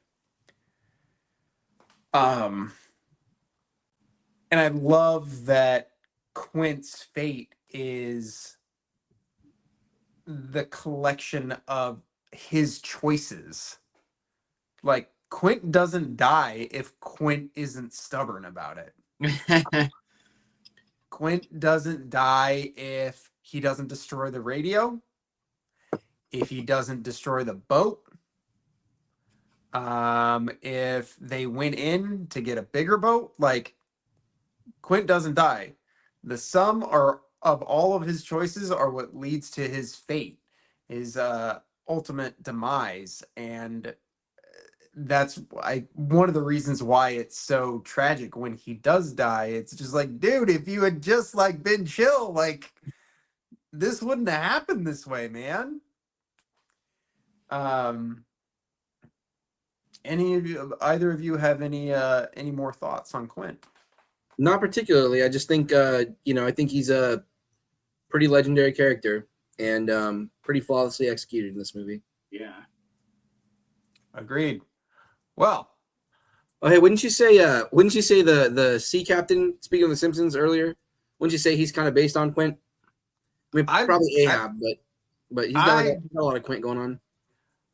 I can see that. I got to be honest. I'm not too much of a Simpsons right, I guy, forgot. so I wouldn't be able to Yeah. give a firm.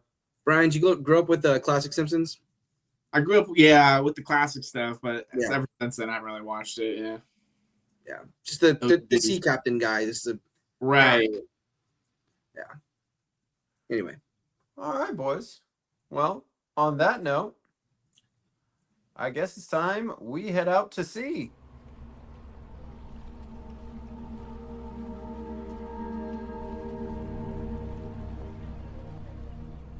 Here out at sea, we are going to discuss the behind the scenes. Now, there has never been a behind the scenes of a film more documented than Jaws. There just isn't. There's books upon books, there's documentaries upon documentaries. So if you are familiar with Jaws, even in the slightest, then maybe a lot of this stuff will not be anything new to you. But if you listen to this podcast just because you like hearing Brian and I shoot the shit and you don't know a ton about movies, shark movies, and Jaws, maybe this will be pretty interesting to you. So, unlike most of the movies that we cover, there's a lot to pull from on Wikipedia. And so, big shout out to anyone who has contributed to the Wikipedia page for Jaws and all of the other literature out there that I'm sure people pulled from to put on the internet. All right, let's go. The development. Richard D. Zanuck and David Brown, producers at Universal Pictures, independently heard about Peter Benchley's novel Jaws. Brown came across it in the literature section of lifestyle magazine Cosmopolitan, then edited by his wife Helen Gurley Brown. A small card written by the magazine's book editor gave a detailed description of the plot, concluding with the comment, "Might make a good movie." The producers each read the book over the course of a single night and agreed the next morning that it was the most exciting thing they had ever read, and they wanted to produce a film version, although they were unsure how it would be accomplished. They purchased the film rights in 1973 before the book's publication for approximately $100,075, equivalent to $1,200,000 in 2024. Quite a hefty price tag. Brown claimed that had they read the book twice, they never would have made the film because they would have realized how difficult it would have been to execute certain sequences. To direct, Zanuck and Brown first considered veteran filmmaker John Sturges, whose resume included another maritime adventure, The Old Man in the Sea, before offering the job to Dick Richards. Guys, Dick is a nickname for Richard. This guy's name is Richard Richards. Why did his parents hate him? Whose directorial debut, Culpeper Cattle Co., had come out the previous year. They soon grew irritated by Richard's habit of describing the shark as a whale and dropped him from the project. Meanwhile, Steven Spielberg very much wanted the job. The 26-year-old, guys, 26 years old when he directs this movie. Yeah. Had just directed his first theatrical film, The Sugarland Express, for Zanuck and Brown. At the end of the meeting in their office, Spielberg noticed a copy of a still unpublished Benchley novel, and after reading it was immediately captivated. He later observed that it was similar to his 1971 television film Duel, in that they both dealt with these leviathans targeting everyman. He also revealed in the Making of Jaws documentary that he directly referenced Duel by repurposing the sound of the truck being destroyed as the death roar of the shark. That's when the shark is sinking at the bottom of the film, at the bottom of the ocean at the end of the film. You can hear a gurgled version of that sound effect. Just like a quick little bit here, Kaylin, when you were discussing Duel earlier, like I found myself thinking that like Spielberg does Duel, which we both agree is a good film. Not a great film, but a good film. Then he does Jaws. Jaws is like the more polished version of Duel, right? Bigger budget, able to do more stuff, and kind of dealing with the same sort of thing. Mhm. And I would argue that Jurassic Park is the like even more polished version of Jaws, right? Where, you know, monster movie, able to do things with special effects that he wasn't able to do with um Jaws. But Jaws. I just see this very like through line of Mhm. like these monster movies that he makes that kind of ends with what, you know, I would argue is the greatest film of all time, you know, Jurassic Park.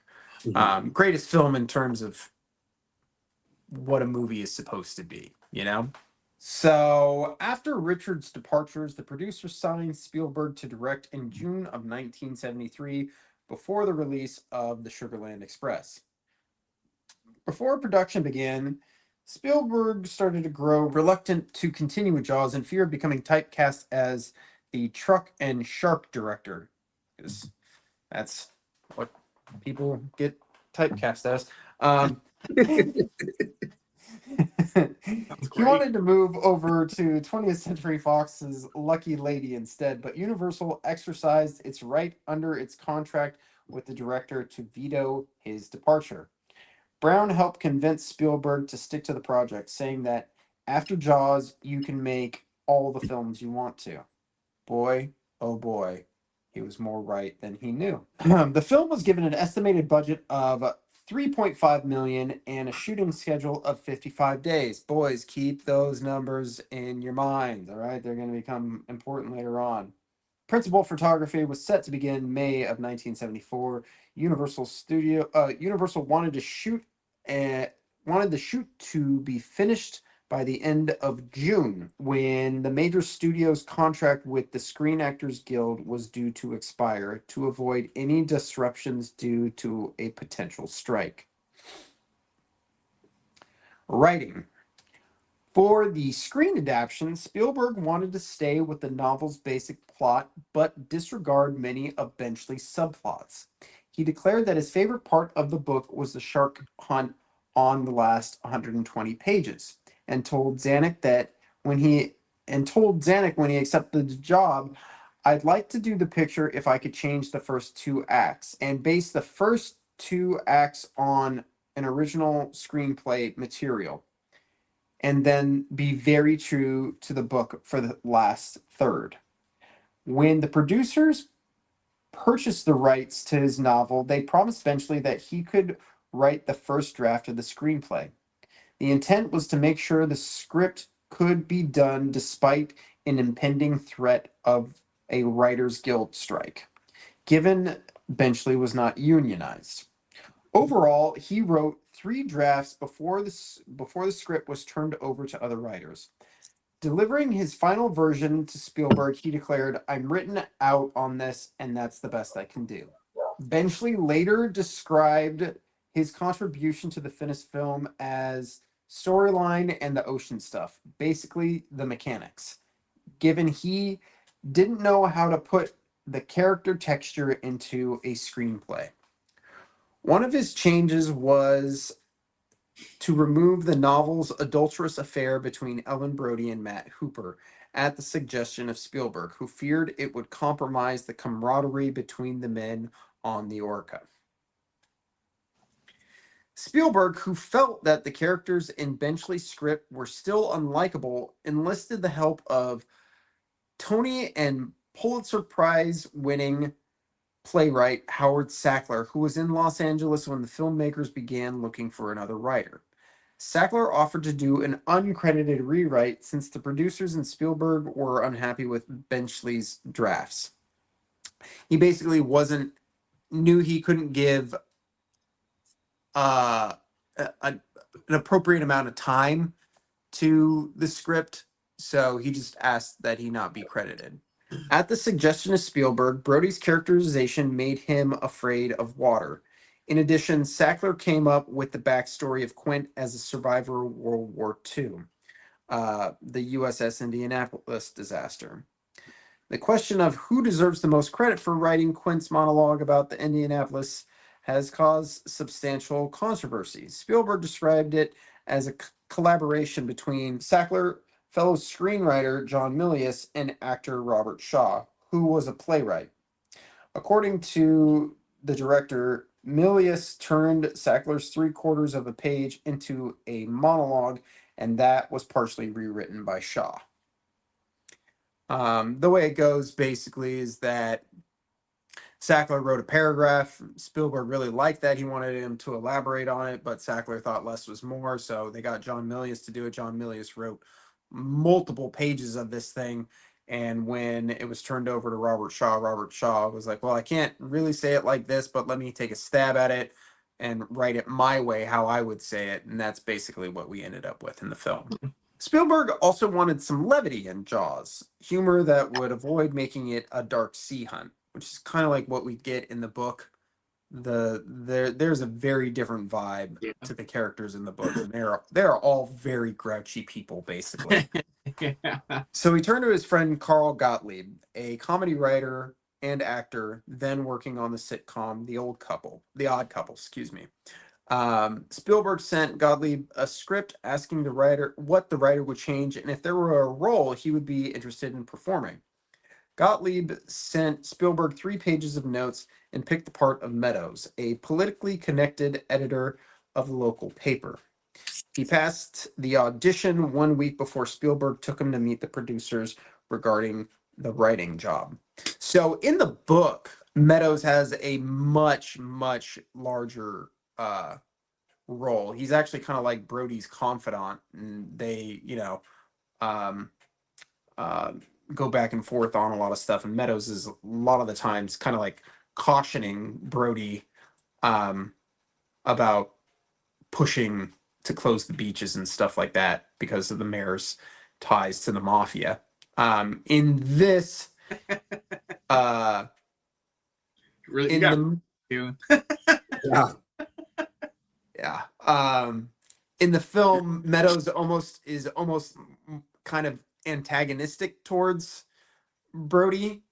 Just kind of seems like a little bit of a douchebag, but like in the book, they're actually kind of buddies. They're pals. But in the movie, originally Meadows is supposed to have a bigger part. They even film stuff where like they find Ben Gardner's boat that was like I think originally shot during the daytime. You can find like pictures of it, and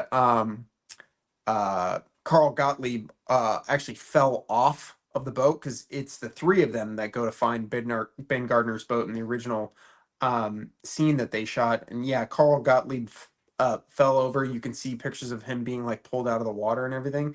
Apparently, he almost got really close to a propeller too. So, but yeah, so. While the deal was initially for a 1-week dialogue polish, they have that in quotation marks, Gottlieb eventually became the primary screenwriter, rewriting nearly the entire script during the 9-week period of principal photography. The script for each scene was typically finished the night before it was shot, after Gottlieb had dinner with Spielberg and members of the cast and crew to decide what would go into the film.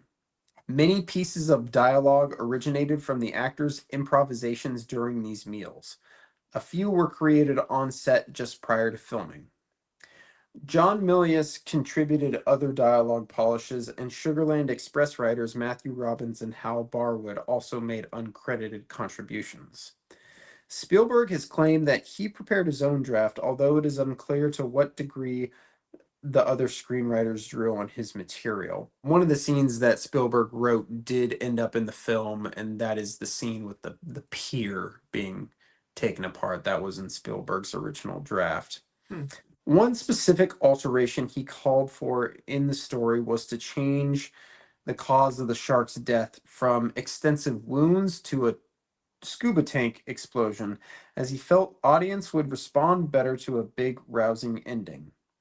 The director estimated that the final script had a total of 27 scenes that were not in the book. Brian, you've read the book. Kind of a different vibe, right? Yeah, it's a lot more bleak and I don't know if edgy is the right word, but yeah, there's a lot of different shit going on. And I like how they took out a lot of eventually it's like subplots, and I'm like, yeah, there's a lot of this. There's a few different things going on at different times. Yeah. Kind of trail off with, and like it's all part of the same story, obviously. But yeah, there's a lot going on. Yeah, I mean, really the big one is the affair between Hooper and Brody's wife. That and like the mafia edge. Those are two. I feel like are the two biggest ones. But yeah, I'm not surprised they took out the affair, obviously, and for good reason. Yeah, it would have like completely ruined that whole camaraderie thing with the three. Obviously, I don't understand how that serves a purpose in the story. It doesn't sound like it. That doesn't like I've never read the novel, so I'm not trying to like trash a novel I've never read, but like I can't see that being something that actually like serves the story for the positive. So much of the story is like these are not good people in the story. Like even Brody is I think we're kind of in his head a bit more where he's like kind of like leering at like tennis girls and shit like that.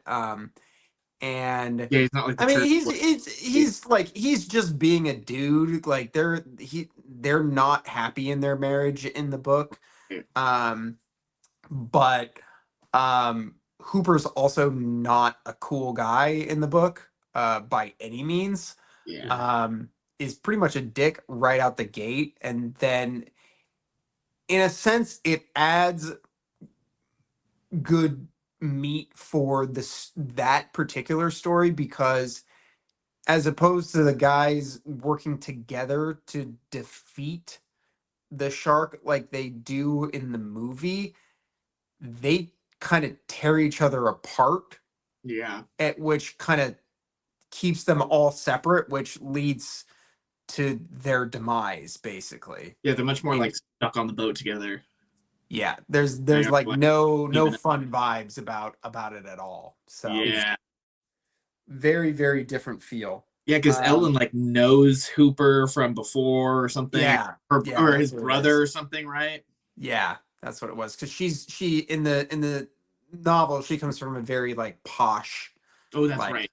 Family, like wealthy and everything like that. Yeah, so what she wants to do is like leave the island, basically. Yeah. So casting, though.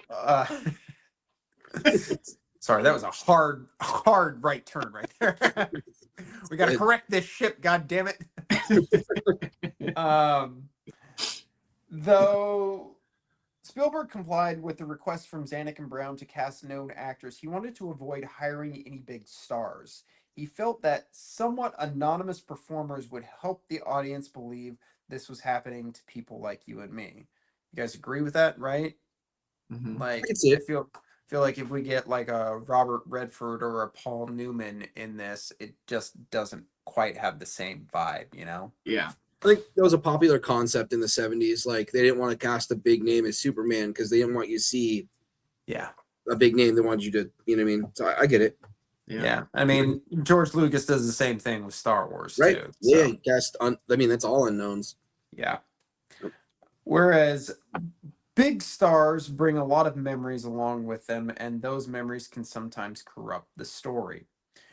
The director added that in his plans, the superstar was going to be the shark. The first actors cast were Lorraine Gary, and I'll tell you why right now, because she was the wife of Then Universal Studios president Sid Sheinberg.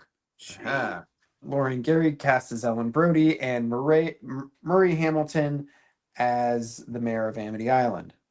Stuntwoman turned actress Susan Backlini was cast as Chrissy, the first victim, as she knew how to swim and was willing to perform nude. Most minor roles were played by the residents of Martha's Vineyard where the film was shot. One example was Deputy Hendricks, played by future television producer Jeffrey Kramer. Lee Farrow plays Mrs. Kintner, the mother of the shark's second victim, Alex Kintner, played by Jeffrey Voorhees. And I do believe he might have been a local as well. The role of Brody was offered to Robert Duvall, but the actor was interested only in portraying Quint. Charlton Heston expressed a desire for the role, but Spielberg felt that Heston would bring a screen persona too grand for the part of a police chief of a modest community. Roy Scheider became interested in the project after overhearing Spielberg at a party talk with a screenwriter about having a shark jump onto a boat. 9 days before production was to start, neither Quint nor Hooper had been cast. Jesus Christ. Oh man. This movie was like off to a rocky start, just like Dude. right out the gate, man. The role of Quint was originally offered to actors Lee Marvin and Sterling Hayden. Both passed on the role. Zanuck Brown had just finished working with Robert Shaw on The Sting and suggested him to Spielberg. Shaw was reluctant to take the role since he did not like the book, but decided to accept at the urging of both his wife and his secretary. Shaw spoke about this, saying, "The last time they were that enthusiastic was From Russia with Love, and they were right." Have either of you seen From Russia with Love? No. Yeah, of course. Yeah, Classic. great. It's a Bond movie, Brian. Oh yeah, okay. Old Bond movie. Yeah. I was gonna say. Great. He's great in it. I love that, like he uses that because I think up to that point, that was probably the role that he was most known for. Yeah, for sure. But this is obviously what cemented him as like a legend, and that again was both his wife and his secretary telling him to do it. So I like that he gives him credit for that. For the role of Hooper, Spielberg initially wanted John Voight, Timothy Bottoms, Jean-Michael Vincent, Joel Grey, and Jeff Bridges. I think Jeff Bridges would have been an interesting play. I think so. Didn't we talk? We said Jeff Bridges would have been good in something else. What was the other thing that Wasn't we were it The talking Thing, or was it The Thing? Oh, maybe. I think it was. No, wait, was it? For Kurt Russell, you think?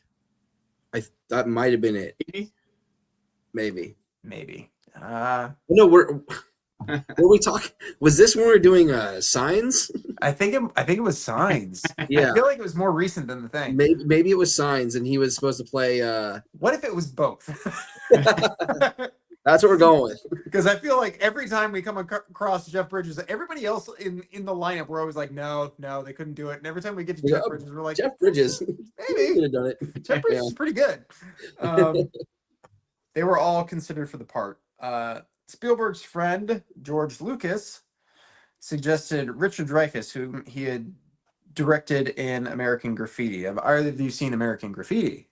I'm ashamed to say that I haven't actually seen American Graffiti. Dude, American Graffiti is so good. You get. I'm aware that it's like a full-blown classic. I know that it started Harrison Ford. It started Richard Dreyfuss. I know that it started George Lucas. I know what it is. I've never sat through it. Great movie. I definitely recommend. I mean, if you're Richard Dreyfuss, that's the getting yes on that part's the greatest thing that ever happened in your life. Yeah, because that got him this, which got him Close Encounters, which just turned him into a yeah. The actor initially passed, as Richard Dreyfuss tells it. He says that Spielberg told him the story, and Dreyfuss was like engaged and like loving the story. And then as soon as Spielberg finished, he's like, "Do you want to be in this movie?" And Richard Dreyfuss was like, "No." Spielberg's like, "Why?" He's like, "Because it sounds like it's gonna be a bitch to shoot. I'd rather watch the movie." um, but Wasn't wrong. yeah, probably more right than he even knew. The actor initially passed, but changed his decision after he attended a pre-release screening of The Apprenticeship of Duddy Kravitz, which he had just completed. Disappointed in his performance and fearing no one would want to hire him once Kravitz was released, he immediately called Spielberg and accepted the role in Jaws, which is really funny because like he got rave reviews for his performance in that movie. Panicked. Uh-huh. Because the film the director envisioned was so dissimilar to Benchley's novel, Spielberg asked Dreyfuss not to read it. As a result of the casting, Hooper was rewritten to better suit the actor, as well as to be more representative of Spielberg, who came to view Dreyfuss as his alter ego. Filming. Principal photography began May 2nd, 1974, on the island of Martha's Vineyard, Massachusetts. Selected after consideration was given to Eastern Long Island. Brown explained later that the production needed a vacation area that was lower middle class enough so that the appearance of the shark would destroy the tourist business. Martha's Vineyard was also chosen because the surrounding ocean had a sandy bottom that never dropped below 35 feet for 12 miles out from shore, which allowed the mechanical sharks to operate while beyond the sight of land. As Spielberg wanted to film the aquatic sequences relatively close up to resemble what people see while swimming. Cinematographer Bill Butler devised new equipment to facilitate marine and underwater shooting, including a rig to keep the camera stable regardless of tide and a sealed submersible camera box. Pretty cool that all this new shit was just made for this movie too. Initially, the film producers, get this, guys, you're gonna love this, wanted to train a great white shark. Fucking A. Shows you how What the hell? disconnected Hollywood producers are. Oh. But quickly realized this was not possible. So, 3 full-size pneumatically powered prop sharks, which the film crew nicknamed Bruce after Spielberg's lawyer, Bruce Ramier, were made for production. I mean, what deeply unserious people. You know? Hey guys, what if we just get a fucking great white shark? We'll teach it some tricks. It'll be in our movie. Fucking They gold. do that at SeaWorld, right? Yeah. God damn. I'm also sorry. love that they named it after his lawyer. That's hilarious. He must have really liked the guy. Yeah. A sea sled shark, a full body prop with its belly missing that was towed with a 300-foot line, and 2 platform sharks, one that moved from camera left to right with its left side exposing an array of pneumatic hoses, and the opposite model with its right flank uncovered, so they could go in and tinker with the hoses. Wow. When need be. The sharks were designed by art director and production designer Joe Alves during the 3rd quarter of 1973. Between November 1973 and April 1974, the sharks were fabricated at Raleigh Harper's Motion Picture and Equipment Rental in Sunny Valley, California. Their construction involved a team of as many as 40 effects technicians, supervised by mechanical effects supervisor Bob Matty, best known for creating the giant squid in 20,000 Leagues Under the Sea. After the sharks were completed, they were trucked to the shooting location. In early July, the platform used to tow the 2-sided view sharks capsized as it was being lowered to the ocean floor, forcing the team of divers to retrieve it. The model required 14 operators to control all of its moving parts. So they would have like multiple um, like little barges off to the side that would be operating the shark. And, you know, they would have the orca, and then they would have like their camera boat, and everyone would be all anchored and everything. And then like a fucking sailboat would like come into frame, and they'd have to like either wait it out or like move upend all the anchors and move everything all around. And they would do calculations to figure out what would be the most cost effective to get all this shit done. And it just sounds like a fucking nightmare. For Quint's boat, the Orca, Alves and his team constructed 2 identical 40-foot models for the film. The second boat, dubbed the Orca 2, had no motor and was designed to sink on command. So the boat at the end of the film, they could sink it and then blow all the water out, and it would come back up. And it was designed to be to sink and pop back up as many times as they needed it to. Crazy. Jaws was the first major motion picture to be shot on the ocean, resulting in a troubled shoot and went far over budget. David Brown said that the budget was $4 million and the picture wound up costing $9 million. The effects outlays alone grew to $3 million due to problems with the mechanical sharks. Disgruntled crew members gave the film the nickname Flaws, and Spielberg attributed many of the problems to his perfectionism and inexperience. The former was epitomized by his insistence on shooting at sea with a life-size shark.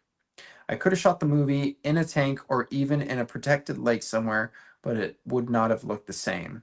How do you guys feel about that? Like, watching it, like I was watching the making of today, and just like you can fucking taste the ocean air in that third act of the movie, in ways that just so many other movies you just can't, man. It just, do you guys think that it was worth it in the end?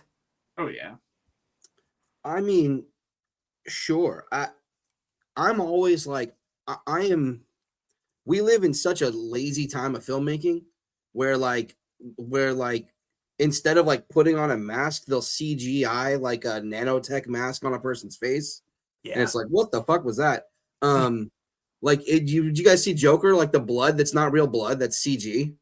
No, Like, really? we live in such a hilariously lazy age of filmmaking that I'm all for like effort and like, let's do the real thing and give it all we got. Like, I love that Denis Villeneuve drags all that poor casting crew out to the middle of the desert to shoot Dune.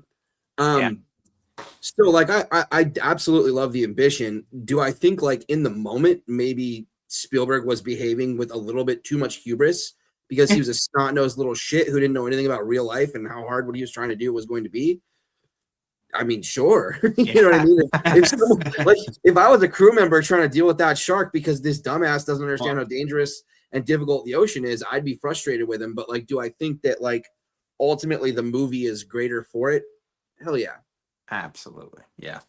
As for his lack of experience, he said, I was naive about the ocean, basically. I was pretty naive about Mother Nature, and the hubris of a filmmaker who thinks he can conquer the elements was foolhardy. I was too young to know I was being foolhardy when I demanded that we shoot the film in the Atlantic Ocean and not in a North Hollywood tank. Gottlieb said that there was nothing to do on the island except make the movie. So everyone kept overworking, and while as a writer he did not have to attend the ocean set every day, once the crewmen returned, they arrived ravaged, sunburnt, windblown, and covered in salt water. Can you imagine just being the guy that got to sit in his cozy bungalow all day and then just have everyone come back and they're just like, ah. Shooting at sea led to many delays. Unwanted sailboats drifted into frame, cameras got soaked, and one incident left the Orca sinking for real with the actors and crew on board.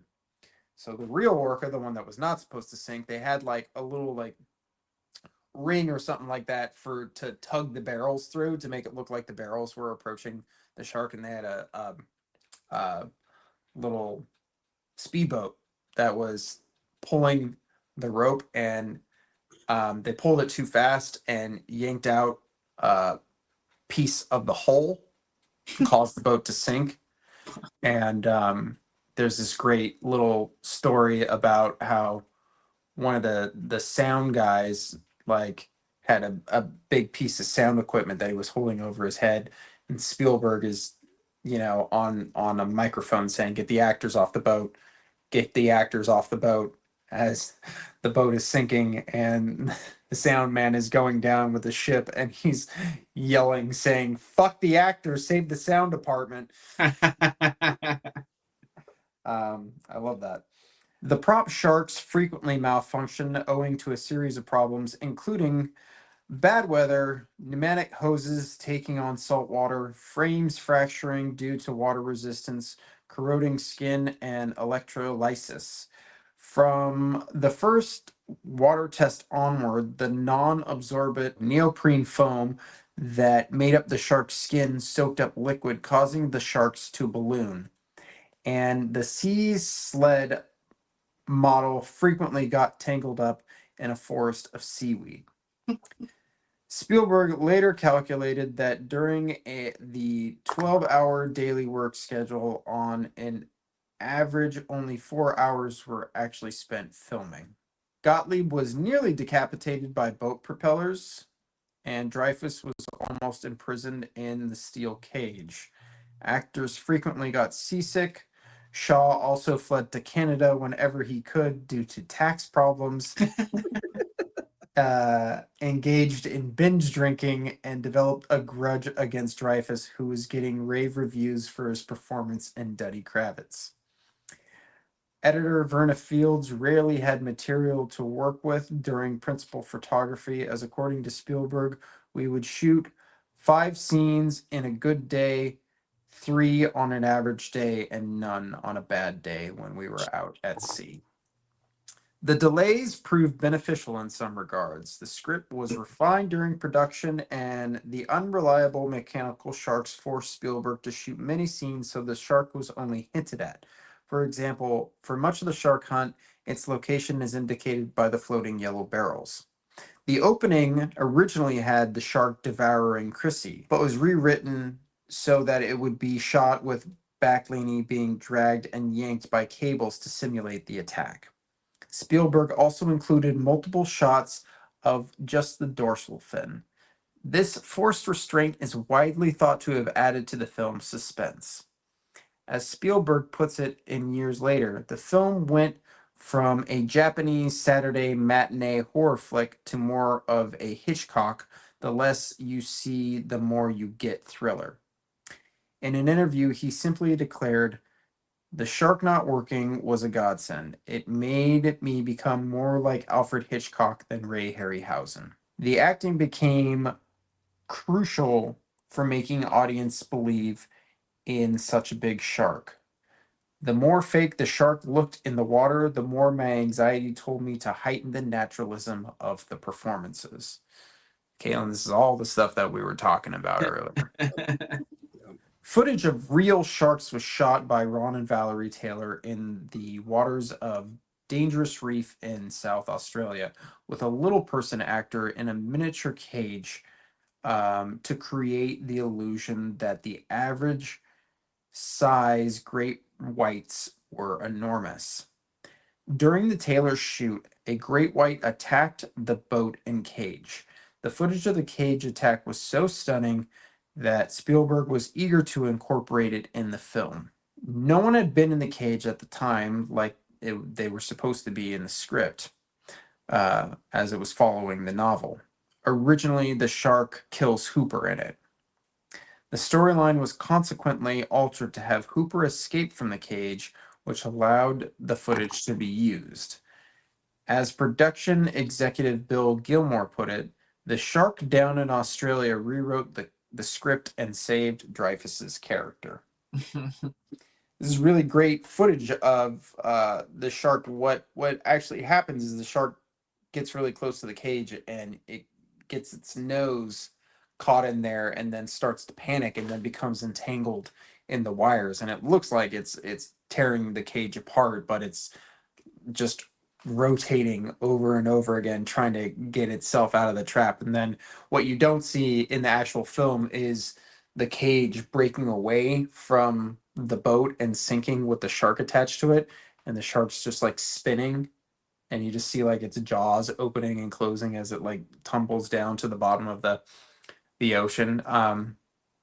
The shark ends up getting away, and Ron Taylor tells about how they had to lower his cage that he was filming in, and he like lifted up the cage and like walked over to the other one and was able to attach it and pull both the cages up. But kind of a crazy thing that happened that they ended up with that footage. Although principal photography was scheduled to take 55 days, it did not wrap until October 6th, 1974, after 159 days. Spielberg, reflecting on the protracted shoot, stated, "I thought my career as a filmmaker was over. I heard rumors that I would never work again because no one had ever taken a film 100 days over schedule." Spielberg himself was not present for the final scene in which the shark explodes, as he believed the crew was planning to throw him in the water when the scene was done. It has since become a tradition of Spielberg's to be absent for the final shot in his films.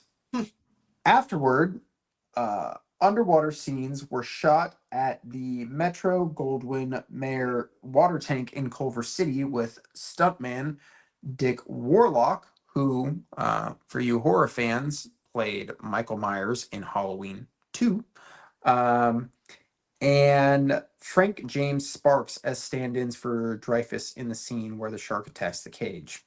Verna Fields, who had completed a rough cut of the first 2/3 of the film up until the shark hunt, finished editing and reworked some of the material. According to Zanuck, she actually came in and reconstructed some scenes that Steven had made for comedy and turned them into terrifying scenes, and some scenes he had shot to be terrifying and made them comedic scenes. The boat used for the Orca was brought to Los Angeles so the sound effects team could record sounds for both the ship and underwater scenes. 2 scenes were altered following test screenings, as audiences' screams had covered up Scheider's big boat one-liner. Brody's reaction after the shark jumps up from behind him was extended and the volume was raised. Spielberg also decided that he was greedy for one more scream and reshot the scene in which Hooper discovers Ben Gardner's body, using $3,000 of his own money after Universal refused to pay for the reshoot. The underwater scene was shot in Verna Field's swimming pool in Encino, California, using the life-cast latex of Craig Kingsbury's head attached to a fake body, which was placed in the wrecked boat's hull. To simulate the murky waters of Martha's Vineyard, powdered milk was poured into the pool and then covered with a tarp. How do you guys feel? Do you guys remember like seeing that sequence for the first time? Does it get you the head scene? He's like missing an eye or something, isn't he? Mm-hmm. Yeah, it's horrible. Probably got me worse as a kid. Yeah. Oh yeah. I Yeah. look forward to it That now. one doesn't affect me much now. Yeah. I think the sound effect, there's a really high pitch screeching sound effect, and I think that's still to this day what makes me feel a little uneasy is just that sound effect. I think it's a really cool sound effect. The score. John Williams composed the film's score, which earned him an Academy Award and was later ranked the 6th greatest score of all time by the American Film Institute. The main shark theme, a simple alternating pattern of 2 notes, variously identified as E and F or FF, or F&F Sharp, became a classic piece of suspense music synonymous with approaching danger. Williams described the theme as grinding away at you just like the shark would do, instinctual, relentless, and unstoppable. When Williams first demonstrated his idea to Spielberg playing the two notes on a piano, Spielberg was said to have laughed, thinking that it was just a joke. As Williams saw similarities between Jaws and pirate movies, at other points in the score he evoked pirate music. I think this really kind of cues into like our boys kind of like theme when they're chasing down the shark, shooting barrels at him and everything. Oh yeah. Which he called primal but fun and entertaining. There are various interpretations of the meaning and effectiveness of the primary music theme, which is widely described as one of the most recognizable cinematic themes of all time. Music scholar Joseph Cancellaro proposes that the two-note expression mimics the shark's heartbeat. According to Alexandra Tylisky, like the themes, oh, here you go, Kaylin. Bernard Herrmann wrote for Taxi Driver, North by Northwest, and particularly Mysterious Island, it suggests human respiration. He further argues that the score's strongest motif is actually the split and rupture when it dramatically cuts off after Chrissy's death. The relationship between sound and silence is also taken advantage of in the way that the audience is conditioned to associate the shark with its theme, which is exploited toward the film's climax when the shark appears suddenly with no musical introduction. Spielberg later said that without Williams' score, the film would have only been half as successful, and according to Williams, it jump-started his career. He had previously scored Spielberg's debut feature, The Sugarland Express, and went on to collaborate with the director on almost all of his films. There you have it. The most documented behind the scenes of any film in the history of Hollywood condensed into, I don't know, like what was that, 25 minutes? You're welcome. Boys, any thoughts? Lots of thoughts. Sounds like a rough right? shoot. Yeah. A God. bit lightly. Yeah. For those of you who want more details, there's a book called Martha's Vineyard Memories, which is like a collection of all the memories of like people that were there during the making of this, a whole bunch of photos. Oh, that's fun. You have Joe Alves' book, I think it's called The Making of Jaws, or Designing Jaws is what it is.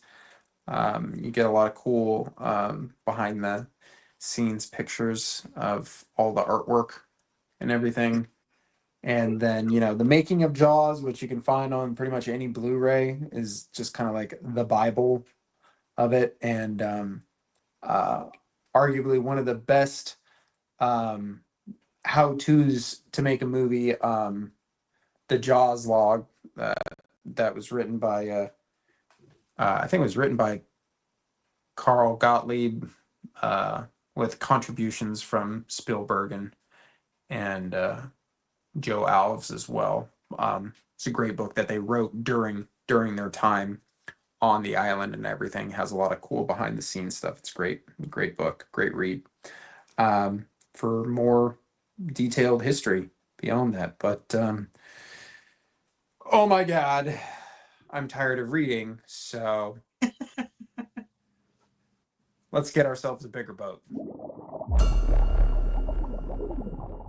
Here at A Bigger Boat, we are going to discuss the shark. Sharks.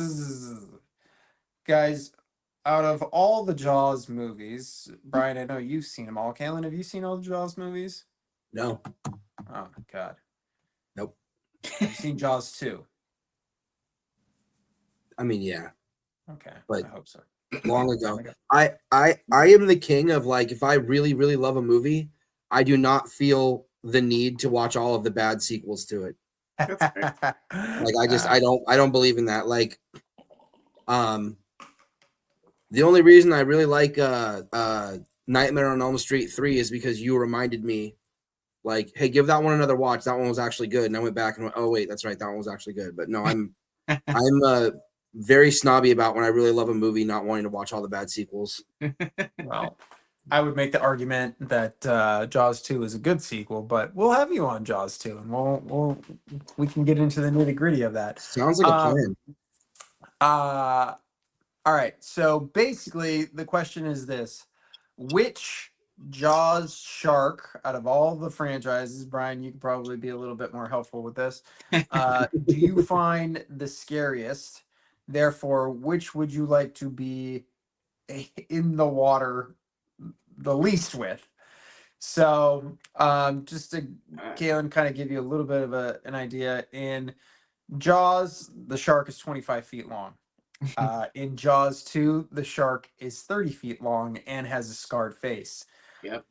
In Jaws 3, there's 2 sharks. And the big one is 35 feet long. It is just balloon.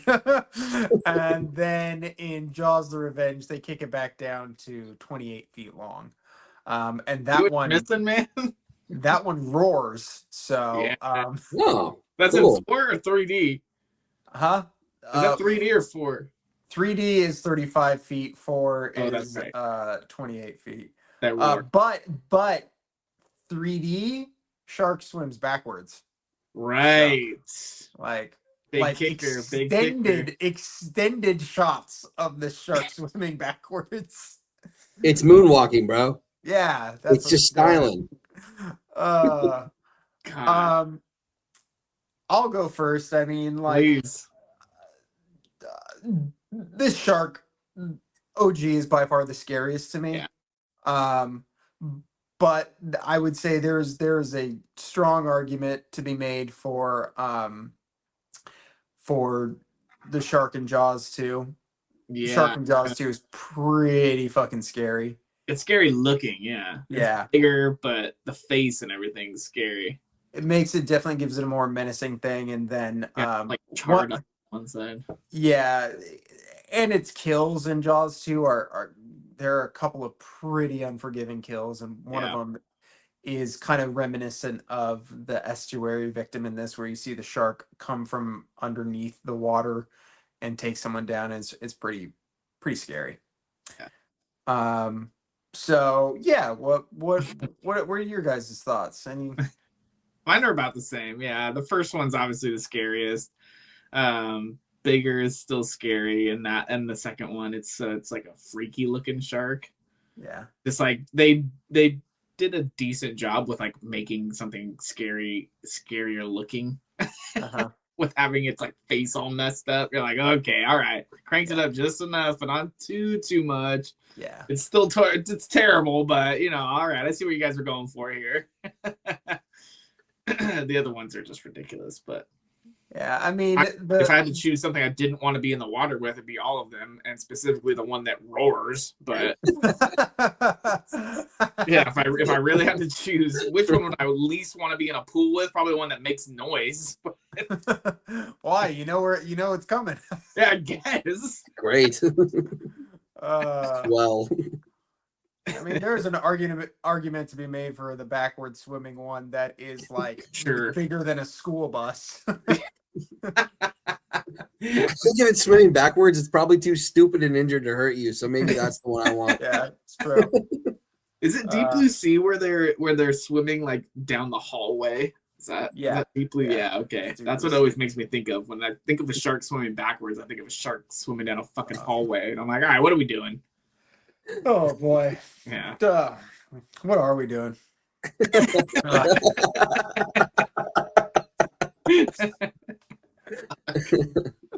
I don't want to be in the water, Johnny, with anything that's got a big mouth and big teeth that can crunch me. Yeah, that's not fair. interested. Hey, argument to be made. Unfortunately for you, our boat wasn't big enough, and 1,100 men went into the water.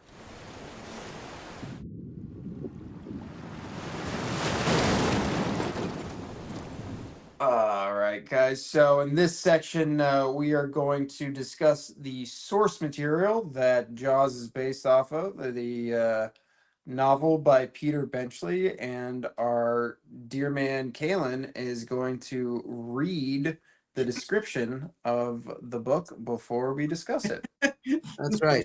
One hasn't read it. Love that for you. I've not read it, and just to remind the audience, I am dyslexic, so reading while I speak is a little bit difficult for me, and I will not be as articulate as I typically am. I apologize. You got this. Jaws is set in the fictional town of Amity, a small seaside resort located on the south shore of Long Island, halfway between Bridgehampton and East Hampton. One night, after making love with a man on the beach, a young woman named Christine Watkins skinny dips alone in the ocean, where she is attacked and killed by a massive great white shark. The next morning, her partially eaten remains are found washed up on the beach, and the coroner concludes that she was the victim of a shark attack. Amity Police Chief Martin Brody then orders the beaches closed, but he is overruled by Mayor Larry Vaughn and the town's selectmen, who feared damage to summer tourism, Amity's main source of commerce. With the collusion of Harry Meadows, editor of the local newspaper, news of the attack is kept quiet. A few days later, the shark kills a young boy and an elderly man within half an hour of each other. Amity hires Ben Gardner, a local fisherman, to catch the shark, but he disappears at sea. Brody and his deputy, Leonard Hendricks, discovers Gardner's deserted boat anchored offshore, covered with large bite holes, one of which has a large shark tooth stuck in it. The boy's mother and Gardner's widow angrily blame the deaths on Brody for not closing the beaches after they learn of the earlier attack on Chrissy Watkins.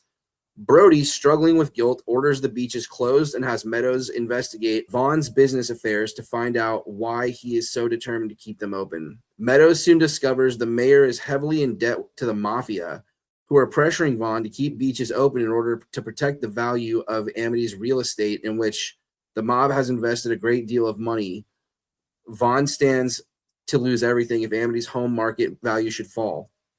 Meadows also recruits Matt Hooper, a young Oh, he's an oceanographer. Ichthyologist from Yeah, the that sounds good. Woods Hole Oceanographic Institution. When shown the tooth found on Gardner's boat, Hooper determines it to be the tooth of an unusually large great white shark. Meanwhile, Brody's wife, Ellen, is lamenting the loss of her youth and the affluent lifestyle she had before marrying Brody and having children. Coincidentally, when Ellen was a teenager, she dated Hooper's older brother a few years before she met Brody. Ellen becomes fixated on Hooper as a link to the past she desperately longs for. After Hooper attends a dinner party at the Brodys, Ellen, intent on recapturing her juvenescence and Joie de vivre. joie de vivre, not familiar. Joie de vivre. Joie de vivre, decides to seduce him. The following morning, she telephones Hooper at his hotel and invites him to meet her for lunch at a restaurant several miles away from Amity. During the lunch, the two have several drinks, begin flirting, and after a sexually charged conversation, go to a motel. Unable to reach Hooper nor Ellen by phone that afternoon, Brody begins to suspect they've had a liaison, and he becomes obsessed and tormented by the thought. After a week and no further attacks or sightings of the shark, Mayor Vaughn convinces Brody to reopen the beaches. By this time, news of the shark attacks have spread. Tourists and news reporters flock to Amity for a glimpse of the killer shark. Brody sets up patrols along the beaches to watch for the fish. After a teenage boy narrowly escapes another attack near the shore, Brody again closes the beaches and convinces the town selectmen to hire Quint, an eccentric, crusty professional fisherman, to find and kill the shark. Brody and Hooper set out with Quint on his vessel, the Orca, and the tension between the three men soon escalates. Brody and Quint both regard Hooper as conceited rich kid. Hooper is angry over Quint's methods when he disembowels a blue shark and uses an illegally caught unborn baby dolphin as bait. Jesus Christ. Brody's suspicions about Hooper and Ellen increase as more circumstantial evidence points to a possible liaison between them. The first day at sea is unproductive, but the three come in contact with a shark by the end of the second day. With the shark by the end of the second day. Upon seeing the fish for the first time and estimating the shark to be at least 20 feet in length and weighing in at roughly 5,000 pounds, Hooper is visibly excited and in awe at the size of it. Larry Vaughn visits the Brody house and informs Ellen that he and his wife are leaving Amity. Vaughn speculates on the life he might have led had he married Ellen. Okay, so wait, there's a history there too? I guess so. Alrighty, cool.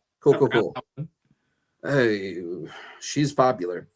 After he leaves, Ellen reflects on her life and she realized the mistakes she made, missing the life she had before marrying Brody. When Brody returns home a short time later, Ellen kisses him passionately. On the third day, Hooper wants to bring along a shark-proof cage in an attempt to kill the fish with a bang stick. Initially, Quint refuses to bring the cage on board, considering it a suicidal idea, but he relents after Hooper offers to pay him $100. Brody tells Quint he will not be paid if he brings the cage on board, which angers Hooper, and a heated argument between Brody and Hooper ensues. Unable to control his temper, Brody physically attacks Hooper and strangles him for several seconds. After several unsuccessful attempts by Quint to harpoon the shark, Hooper goes underwater in the shark cage. The shark attacks the cage, something Hooper did not expect. After destroying the cage, the shark kills and eats Hooper. Brody is horrified and is now convinced the shark can't be killed. He tells Quint that after Hooper's death, the town may no longer pay him, but Quint is now determined to kill the shark regardless of the money. Attaboy. Quint and Brody return to sea the next day. After the shark attacks the orca and Quint harpoons it several more times, it leaps out of the water and onto the stern of the boat, smashing the transom. As the orca is sinking, Quint plunges another harpoon into the shark's belly. As the fish settles back into the water, Quint's foot becomes entangled in the rope attached to the harpoon, and he is pulled underwater and drowns. Brody, now staying afloat on a seat cushion, watches as the shark slowly swims towards him. He closes his eyes and prepares for death. Just as the shark reaches Brody, it succumbs to its wounds and dies before it can attack. Slowly, the shark begins to sink. The lone survivor of the ordeal, Brody watches as the dead shark spirals down and disappears into the depths. He then begins to paddle back to shore on his makeshift float. It's a ride. It's quite a roller coaster. We all just on. How do you guys feel about the changes made from the novel to the film? Man. I mean, the movie as it exists is perfect to me, so I wouldn't want to like go back and make it more like the book. But I'm not going to lie to you guys. That book sounds pretty entertaining. It's very entertaining. Yeah. I mean, it is. I mean, it didn't become like a nationwide bestseller just for the heck of Right. it. It by no means is it the film. I kind of put it very much kind of in the same line as like Jurassic Park and Jurassic Park. Like, don't get me wrong. Like, Michael Crichton's Jurassic Park is better than Peter Benchley's Jaws. Right. For a number of reasons. Mm-hmm. But like the characters in the book are so much more kind of not great human beings compared to what characters that we kind of almost like strive to be in the movies, you know?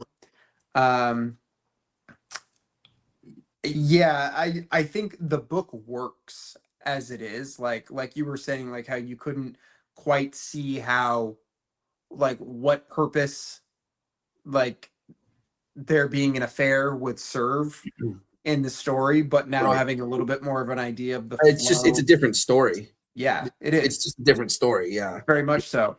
Even when you're like reading it, I found myself like going back because I've read the book twice. Mm-hmm.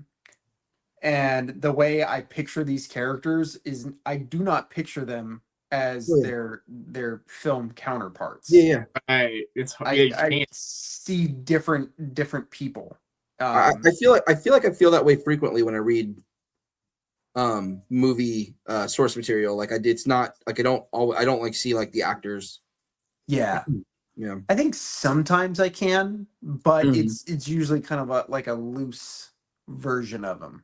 Yeah. Like Brody here, I picture someone that looks vaguely like Roy Scheider, but not quite. Hooper, I do not picture Richard Dreyfuss at all, nor do I picture Robert Shaw's Quint, because Quint is described as much more of kind of like an old curmudgeon, kind of like with like balding hair and shit like that. But I will say, I'm not gonna lie, man. Every time like the whole like talk between Hooper and Ellen goes on, I do get a little bit horned up. I'm like, man, they're just a couple of naughties right there. Yep, they're being a couple of bad boys and girls. Jaws smut. That's what it is, man. It very much is. Total smut. I know where I'm going to make my first million. Shoot. Yeah, man. We'll write some shark smut. Yeah, let's do it.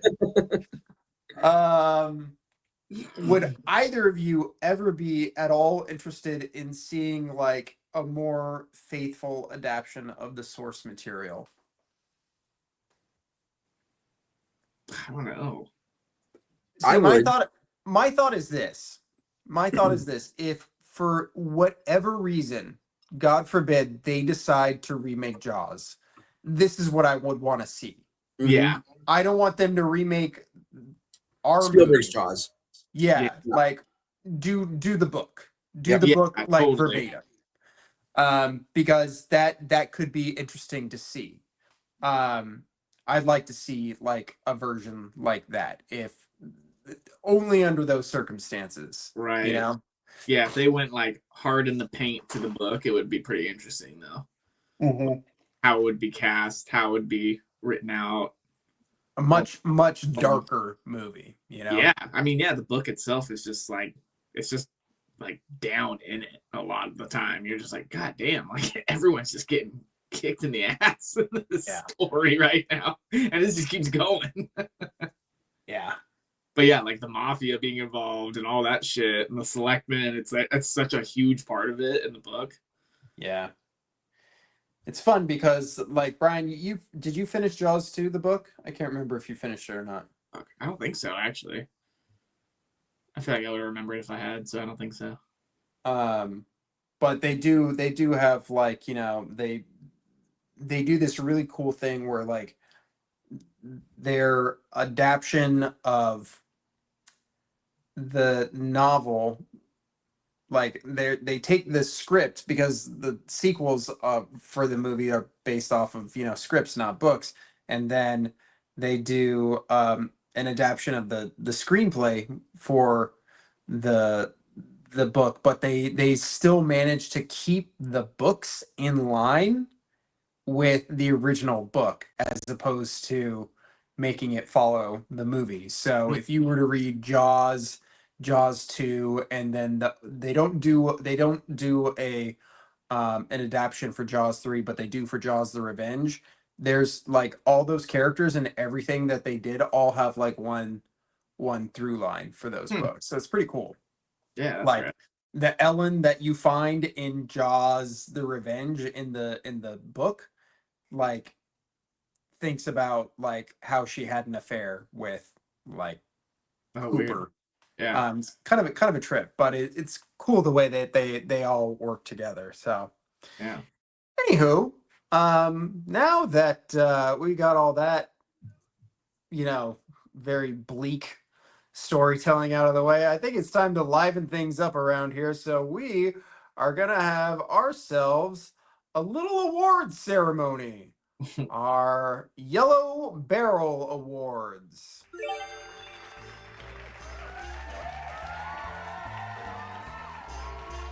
Here at the Yellow Barrel Awards, we have some awards to hand out. First and foremost, the Doll's Eyes Award. This is going to be for the best kill of the movie, and I'm very curious to hear what you guys have to say about this. So, Kaylin, take her away. What do you think is the best kill in Jaws? I mean, it's got to be Chrissy for me, man. Yeah. It's got to be. I mean, I think that's just one of the most iconic kills in the history of cinema, if not the most, you know? Yeah.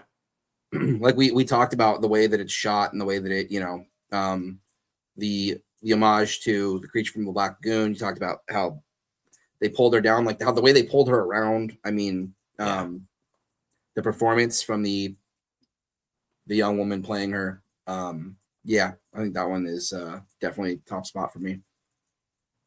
Brian, what about you? Pipit, the dog. Yeah. You're like, I just like seeing dogs get killed by sharks. It's just makes Brian happy. It's off screen, God. Yeah. No, I think I get torn between the two. It's either Alex Kittner or the estuary scene. Oh, really? But I think honestly, because I only lean towards Kittner because I've seen that deleted footage or like the still shot of what they were going to use. Oh, yeah. Terrifying. And so every time I see his scene, I'm like, oh, that's right, they don't use that one. But Yeah. but even the one that's in the movie is a trip because you just see it like roll belly up when it attacks him, and it's like slow motion almost, and it's like you get a good like glimpse of it a little bit too. Yeah. It gives you like almost, it's kind of like those it's like the Signs vibe where you're like you see it on the roof type of thing, first time, or you see the leg in the fields type of thing. So when you see it's like belly roll over, you're just like, oh, there's more of it. Yeah. And it always like you're just like, oh God. I've always wondered how they did that shot too. Right? Like which shark they were using. I imagine it had to be the one that they were talking about that they like could drag or whatever. Yeah, right. What They're just- malfunction happened where they got that scene?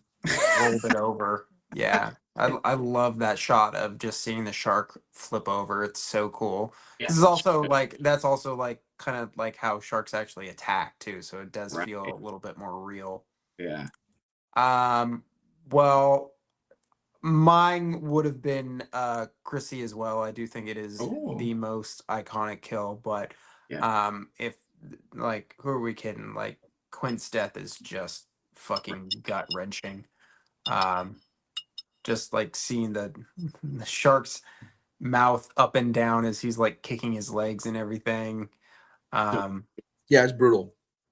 Yeah, and then him like when God just I always think about like what it must feel like when his legs are like touching the tongue or whatever, right before it bites down on him. And his screams are just horrendous. Yeah. And I love, love, love, love the foreshadowing like earlier on in the film when the barrels are stuck to the kegs and it's pulling down the shark's pulling down the boat and they're holding on to the rope, and then Quint comes out with the machete and he he's gonna chop the rope, but then the steel kegs break away and he throws down the machete on the side of the boat, and we just hold on that machete just long enough for you to know that that's important. And you never see him grab it during the sequence, but you look close right as he's in the shark's jaws. He's stabbing the shark with the machete. And I think that little bit is just such a cool little snippet of foreshadowing, and just I love that shit. Yeah, man, Quint's death is just fucking brutal and so gory. You watch that and you're like, how in God's name did they get a PG with this? No, I mean this whole movie, dude. How'd you get a PG on this thing? It's crazy. The only thing that they told Spielberg to cut is when the leg from the estuary victim falls. They had him cut some snippets from that. They just didn't want to see all the like little blood and guts bits. But I mean, that leg falling looks so fucking realistic too. Yeah. So there's like so many brutal moments in this movie. You're just like, all right, PG, cool. Yeah. 70s, baby. Take your kids, take your wife. I had like one little extra question for you guys here. If you had to pick a death for yourself, a way to die that one of the characters dies in this movie, which one would you choose for yourself? Pipit. Chief Brody growing old with my family. You need to watch the sequels, bro. Oh no. Yeah. I think for me, I think it would have to be Kittner, because like that one's the quickest, right? Like, Right. the shark just hits him basically. Yeah. I mean, he does pull him down, but Yeah, I mean, Chrissy's death, awful. Just so agonizing. Yeah. Quint's death, awful. Fuck the estuary victim death. Fuck that shit, man. No. I don't know how Ben Gardner dies, but I don't think it's fun. Doesn't look fun. Like his eyeball. His eyeball's missing. Boats just getting attacked the whole time too. Like, good God. I thought you were gonna say like his eyeball, and then say something else. You just said like his eyeball again. You fucking killed me. Oh man. Like his eyeball, guys. His eyeball. Shit. We're starting to get loopy. On to the next award. The Hoagie Award, which is either our favorite or least favorite character in this movie. Brian, what do you have for me, man? I was gonna say the mayor, honestly. Yeah. Yeah, I feel like that's a lot of people's. Yeah, he fits the role so well of just like your favorite person to fucking hate. I believe I've made this argument once or twice on this podcast that I actually have quite a bit of sympathy for Larry Vaughn, just because like I think he's stupid, but I don't think he's like I think he really believes that it's not as bad. He's lying to himself, but I don't think he's like as like malicious and like mean-spirited as I think a lot of people make him out to be. I think he's just so like in a state of ignorance is bliss. Yeah. And I think there's actually a really great scene that's cut from Jaws 2, and I just hate that it's cut from Jaws 2, where all the selectmen are getting together to decide whether or not to fire Chief Brody, and they all vote to fire Chief Brody, and the mayor's the only one that doesn't want to fire Chief Brody. That's right. And that's a great scene that I wish they had kept in that movie. Yeah. But yeah, no, I mean he is like on the fucking, television report being like, "Oh yeah, we did catch a shark that supposedly injured some bathers." You're like, supposedly? Allegedly. Allegedly. Kaylin, do you have a least favorite character in this movie that is not Mayor Larry Vaughn? It's just like someone in the background that you want to punch, or what?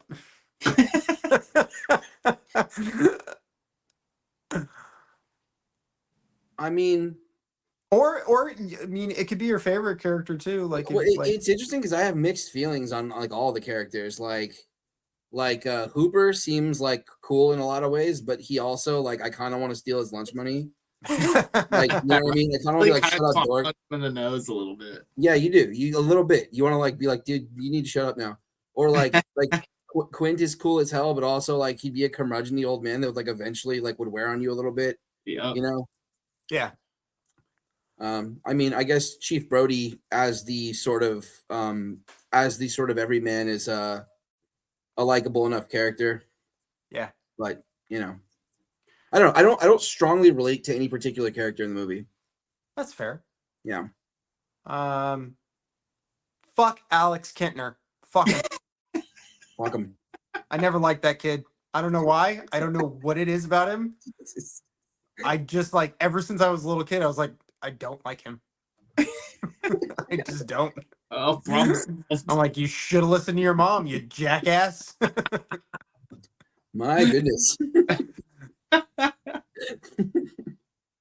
In retrospect, I have no reason to hate this kid, but he's my guy. He's the guy that literally feed him to the sharks. I don't care. Away with him. Pasty motherfucker.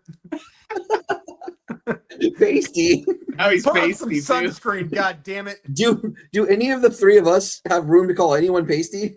I can tan a little bit. I can tan better than he can. Oh, okay.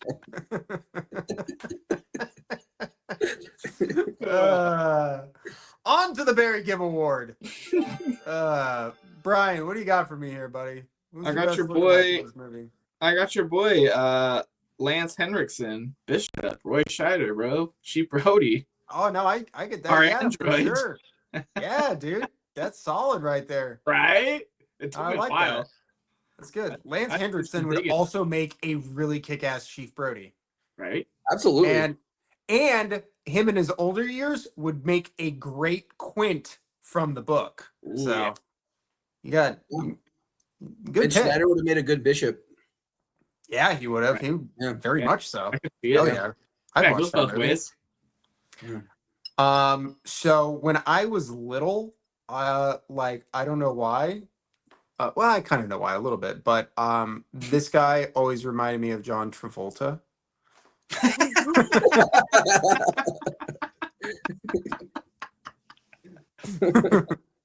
What scene is that? Is that right after Kintner dies? That's it's during when they see the fake fin. Oh, that's what it is. Okay. Yeah. Yeah. So that That's right. I always thought that was like a young John Travolta when I was a little kid. The sideburns and the squinty eyes and the nose. Got a little bit going on. Got a little bit going on. Yeah, it's got a lot going on. When I was trying to find that image, though, I typed in John Travolta in Jaws, and that didn't pop up. So apparently, I'm the only one. Clearly.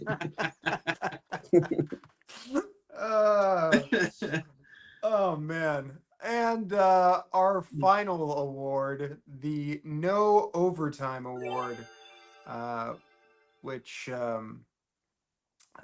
is the best effect. Do you guys have an effect, a special effect in this movie that you think is good? It could be- Overarching effect that they got a 25-foot fucking mechanical shark to work ever in the 70s. Yeah. It's wild when you do think of it like in the 70s too. You're like, oh man, that's crazy that they did that. Yeah. Yeah. We were still I like, mean, it is really crazy. Like, if you think about how far removed that is from like imagine that this movie came out 16 years after North by Northwest. yeah. You know what I mean? And then you imagine it's crazy. It's insane. Think of it this way, they're still about 20 years removed from Jurassic Park. Right. We're geez. In 1974 to shoot that way, like that's crazy. Underwater, in the open ocean, in saltwater open ocean. Like, Yeah. fucking A. I'm amazed that people didn't just tell him, no, you're an idiot. And, Yeah. you know what I mean? I'm amazed that didn't happen. That's because plan A was to train a great white shark. That's because they were the idiots. Yeah. he rolls up with a school bus underwater and they're like, fucking let him do it, whatever. They told us our plan was no one's fucking saying anything right now. Dude, this is we train a live one. Everyone shut the fuck up. Positions.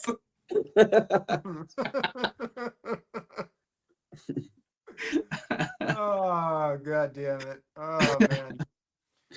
I love it. Well, gentlemen, I suppose there's really not much else to say besides smile, you son of a bitch.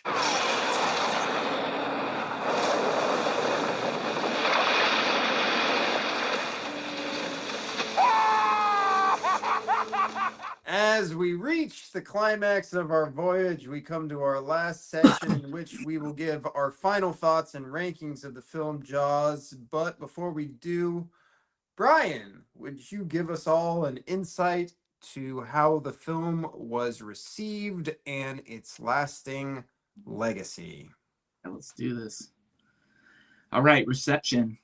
Jaws opened in 409 theaters with a record $7 million weekend, roughly equal to about 41 million and change in 2025, and grossed a record 21 million and change in its first 10 days, roughly equal to about 127 million in 2025, recouping its production costs.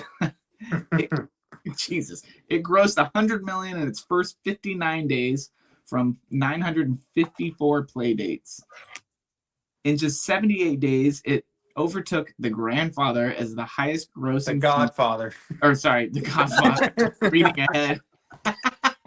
The Godfather. That classic film, The Grandfather. You know the one. I was jumping ahead.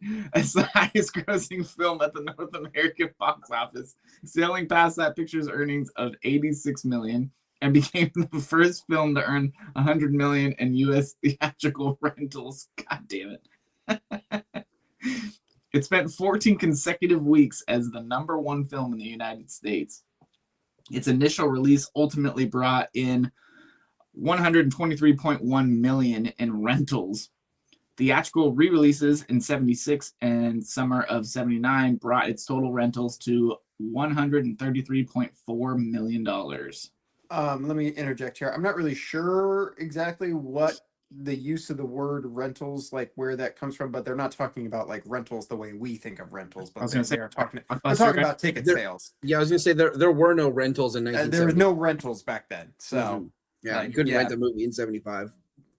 VHS wouldn't really kind of be a thing until a handful of years later, and it would be very expensive to prohibitively expensive for normal people. Yeah, to get your hands on them. So yeah, imagine trying to get a VHS of The Grandfather back in 75. But it's big because it became the first film in the history of movies to cross the $100 million mark. So that is a big thing. The film entered overseas release in December of 75, and its international business mirrored its domestic performance. It broke records in Singapore, New Zealand, Japan, Spain, and Mexico. Jaws was the highest grossing film of all time until Star Wars, which debuted 2 years later. Star Wars surpassed Jaws for the U.S. record 6 months after its release and set a new global record in 78. Across all of its releases, Jaws has grossed about $477 million worldwide. Adjusted for inflation as of 2025, it has earned over $2 billion, making it one of the most successful films of all time. The legacy.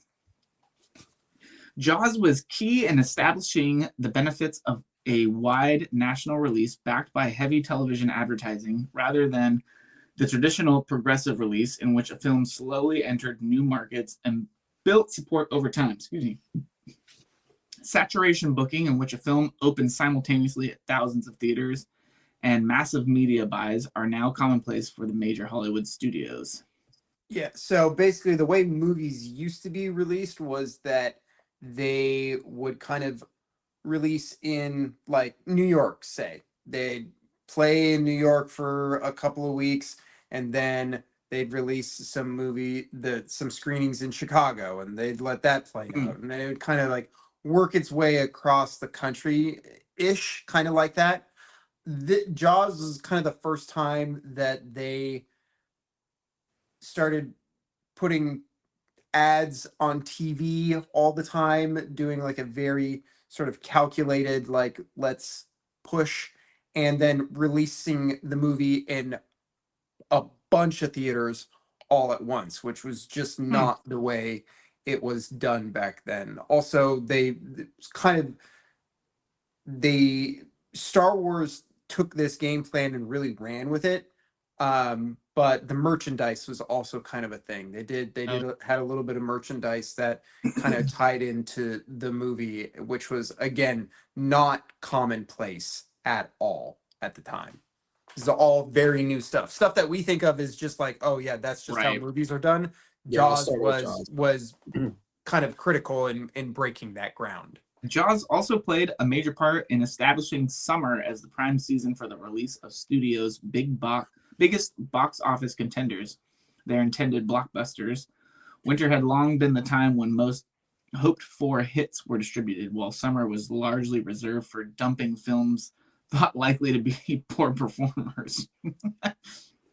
Jaws and Star Wars are regarded as marking the beginning of the new U.S. film industry business model dominated by high-concept pictures with premises that can be easily described and marketed, as well as the beginning of the end of the new Hollywood period, which saw auteur films increasingly disregarded in favor of profitable big-budget pictures. The new Hollywood era was defined by the relative autonomy filmmakers were able to attain within the major studio system. The film had broader cultural repercussions as well, similar to the way the pivotal scene in 1960's Psycho made showers a new source of anxiety. Jaws led many viewers to fear going into the ocean. Some even questioned whether sharks could be in Lake Michigan. Reduced beach attendance in 75 was attributed to it, as well as more reported shark sightings. It is still seen as responsible for perpetuating negative stereotypes about sharks and their behavior, and for producing the so-called Jaws effect, which allegedly inspired legions of fishermen who piled into boats and killed thousands of the ocean predators in shark fishing tournaments. Peter Benchley would later campaign to stop the depopulation of sharks, saying that Jaws was entirely a fiction. Spielberg later echoed the sentiment, saying that he regretted the decimation of the shark population because of the book and the film.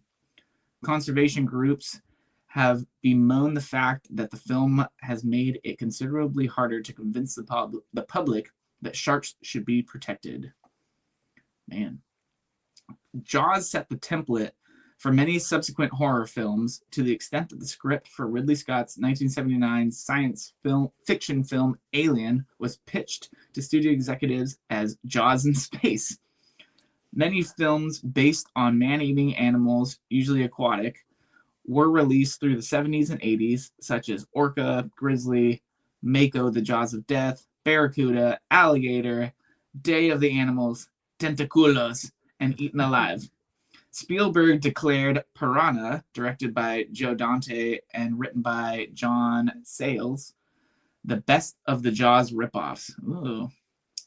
Jaws went on to win 3 Academy Awards, those being for Best Film Editing, Best Original Dramatic Score, and Best Sound. It was also nominated for Best Picture, losing to One Flew Over the Cuckoo's Nest.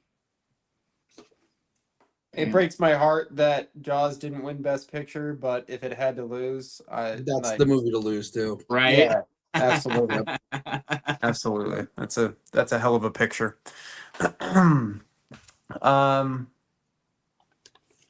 All right. Well, gentlemen, I'm gonna go last. So you guys who wants to go first? I'll go first. Go ahead, B-Ray. 10 out of 10. Still afraid of the ocean. Beautiful. Kalen. One of the best films in the filmography of the greatest filmmaker of all time. 10 out of 10. The original summer blockbuster. One of the greatest horror movies ever made. One of the most influential films ever made. One of the best films ever made.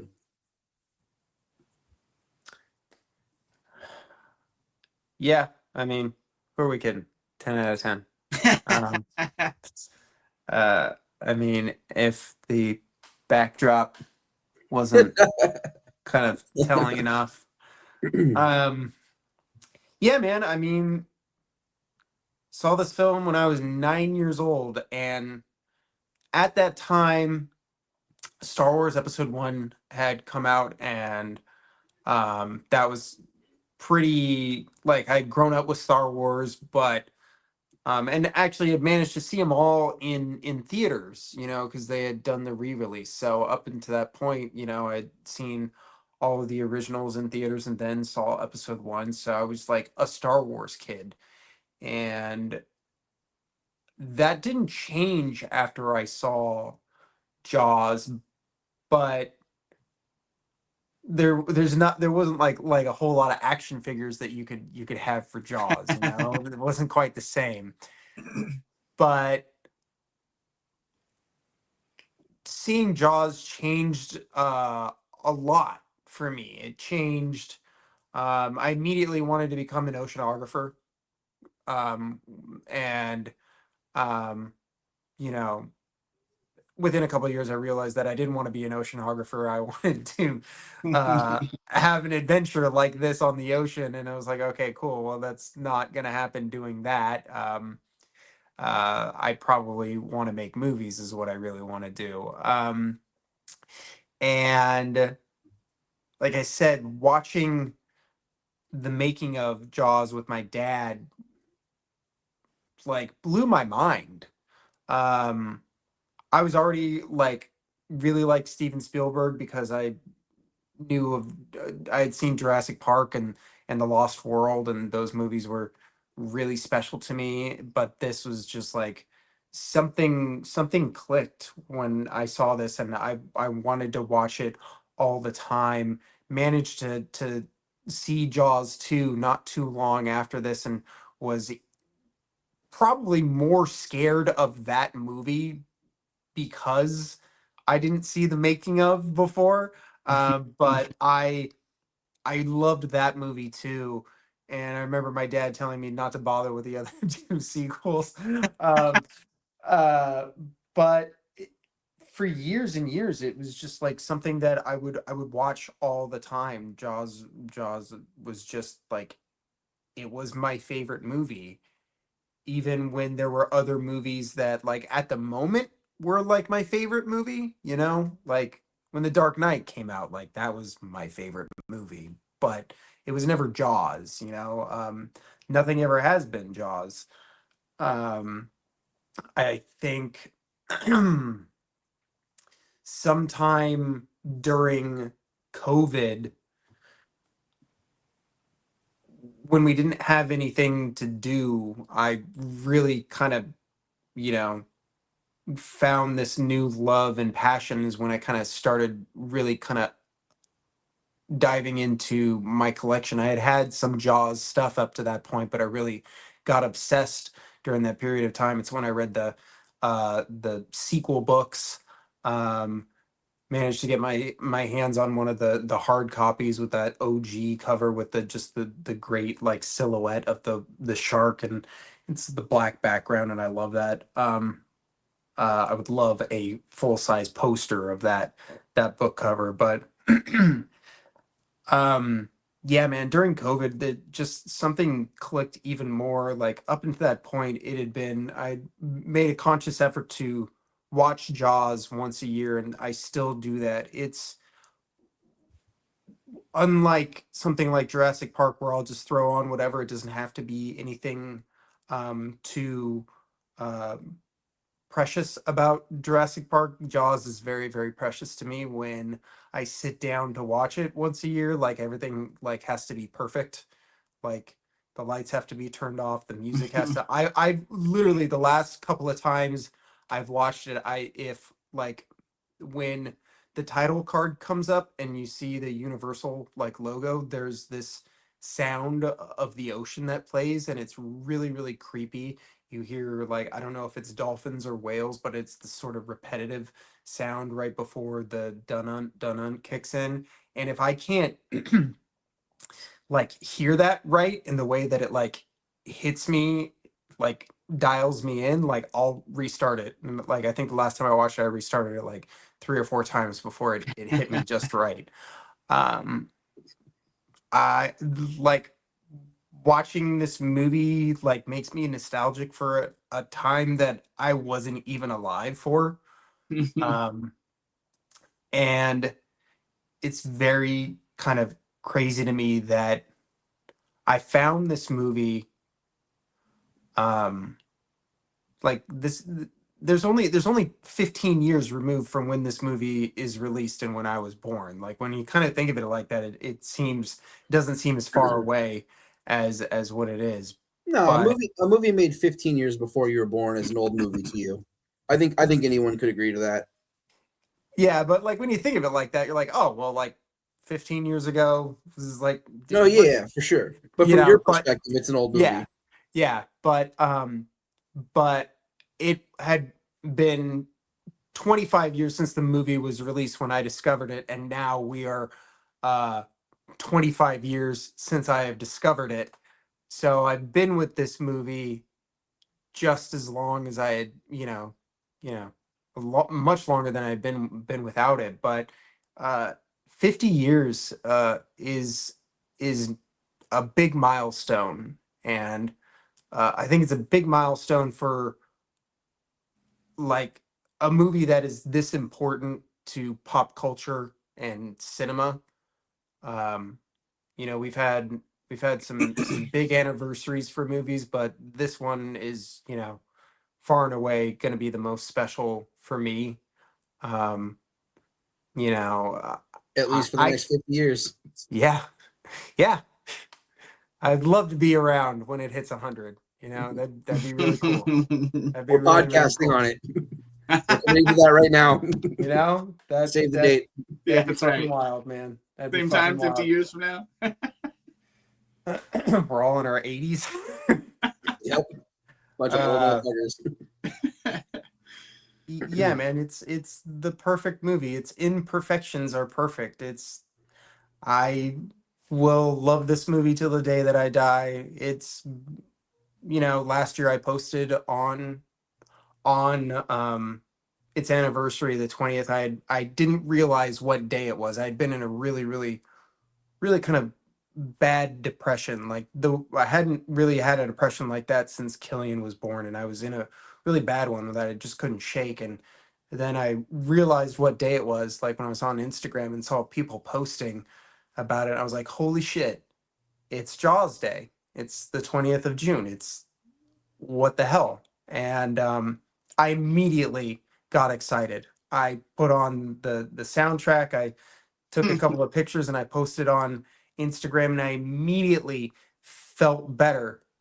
And I watched the movie that day, and it was just like all that depression and whatever I was feeling went away because one of my oldest friends decided to stop by and cheer me up, basically. So yeah, man, it's the GOAT. There's not gonna be a movie that ever hits me the way this movie did and still does.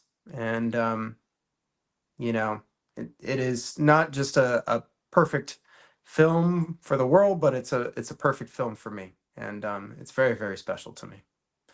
10 out of 10 across the board for the Jony Jawscast tonight, ladies and gentlemen. So, gentlemen, thank you so much for being here with me tonight. I know this is a long one. Longest, like, one whole stretch that we've ever done, for sure, I think. I think this might just take the cake on that.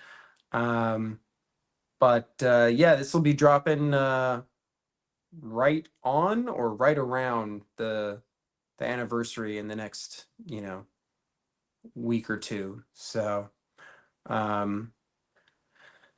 very excited about that. Moving forward, Brian and I will probably what do you want to do next, Brian? Do you want to do Piranha? We can do Piranha, right? I'm down. That's what Spielberg says is the best Jaws ripoff. All right, so let's we can go. follow 'Tis the up Jaws season. with that. That's what you guys can look forward to on the Jony Jawscast. Kaylin, what do we have coming up over on the Johnny Horror Podcast? We're gonna finish up our series on Shyamalan. Yeah. Nice. Yeah. Yeah. So we were supposed to have that out last month, but fucking May was crazy with Mother's Day and my kid's birthday and shit. So I kind of got thrown on the back burner. But hopefully we can get that to you guys very soon, and we can wrap up our coverage on M. Night Shyamalan and, I don't know, talk about any other horror movie for a little while.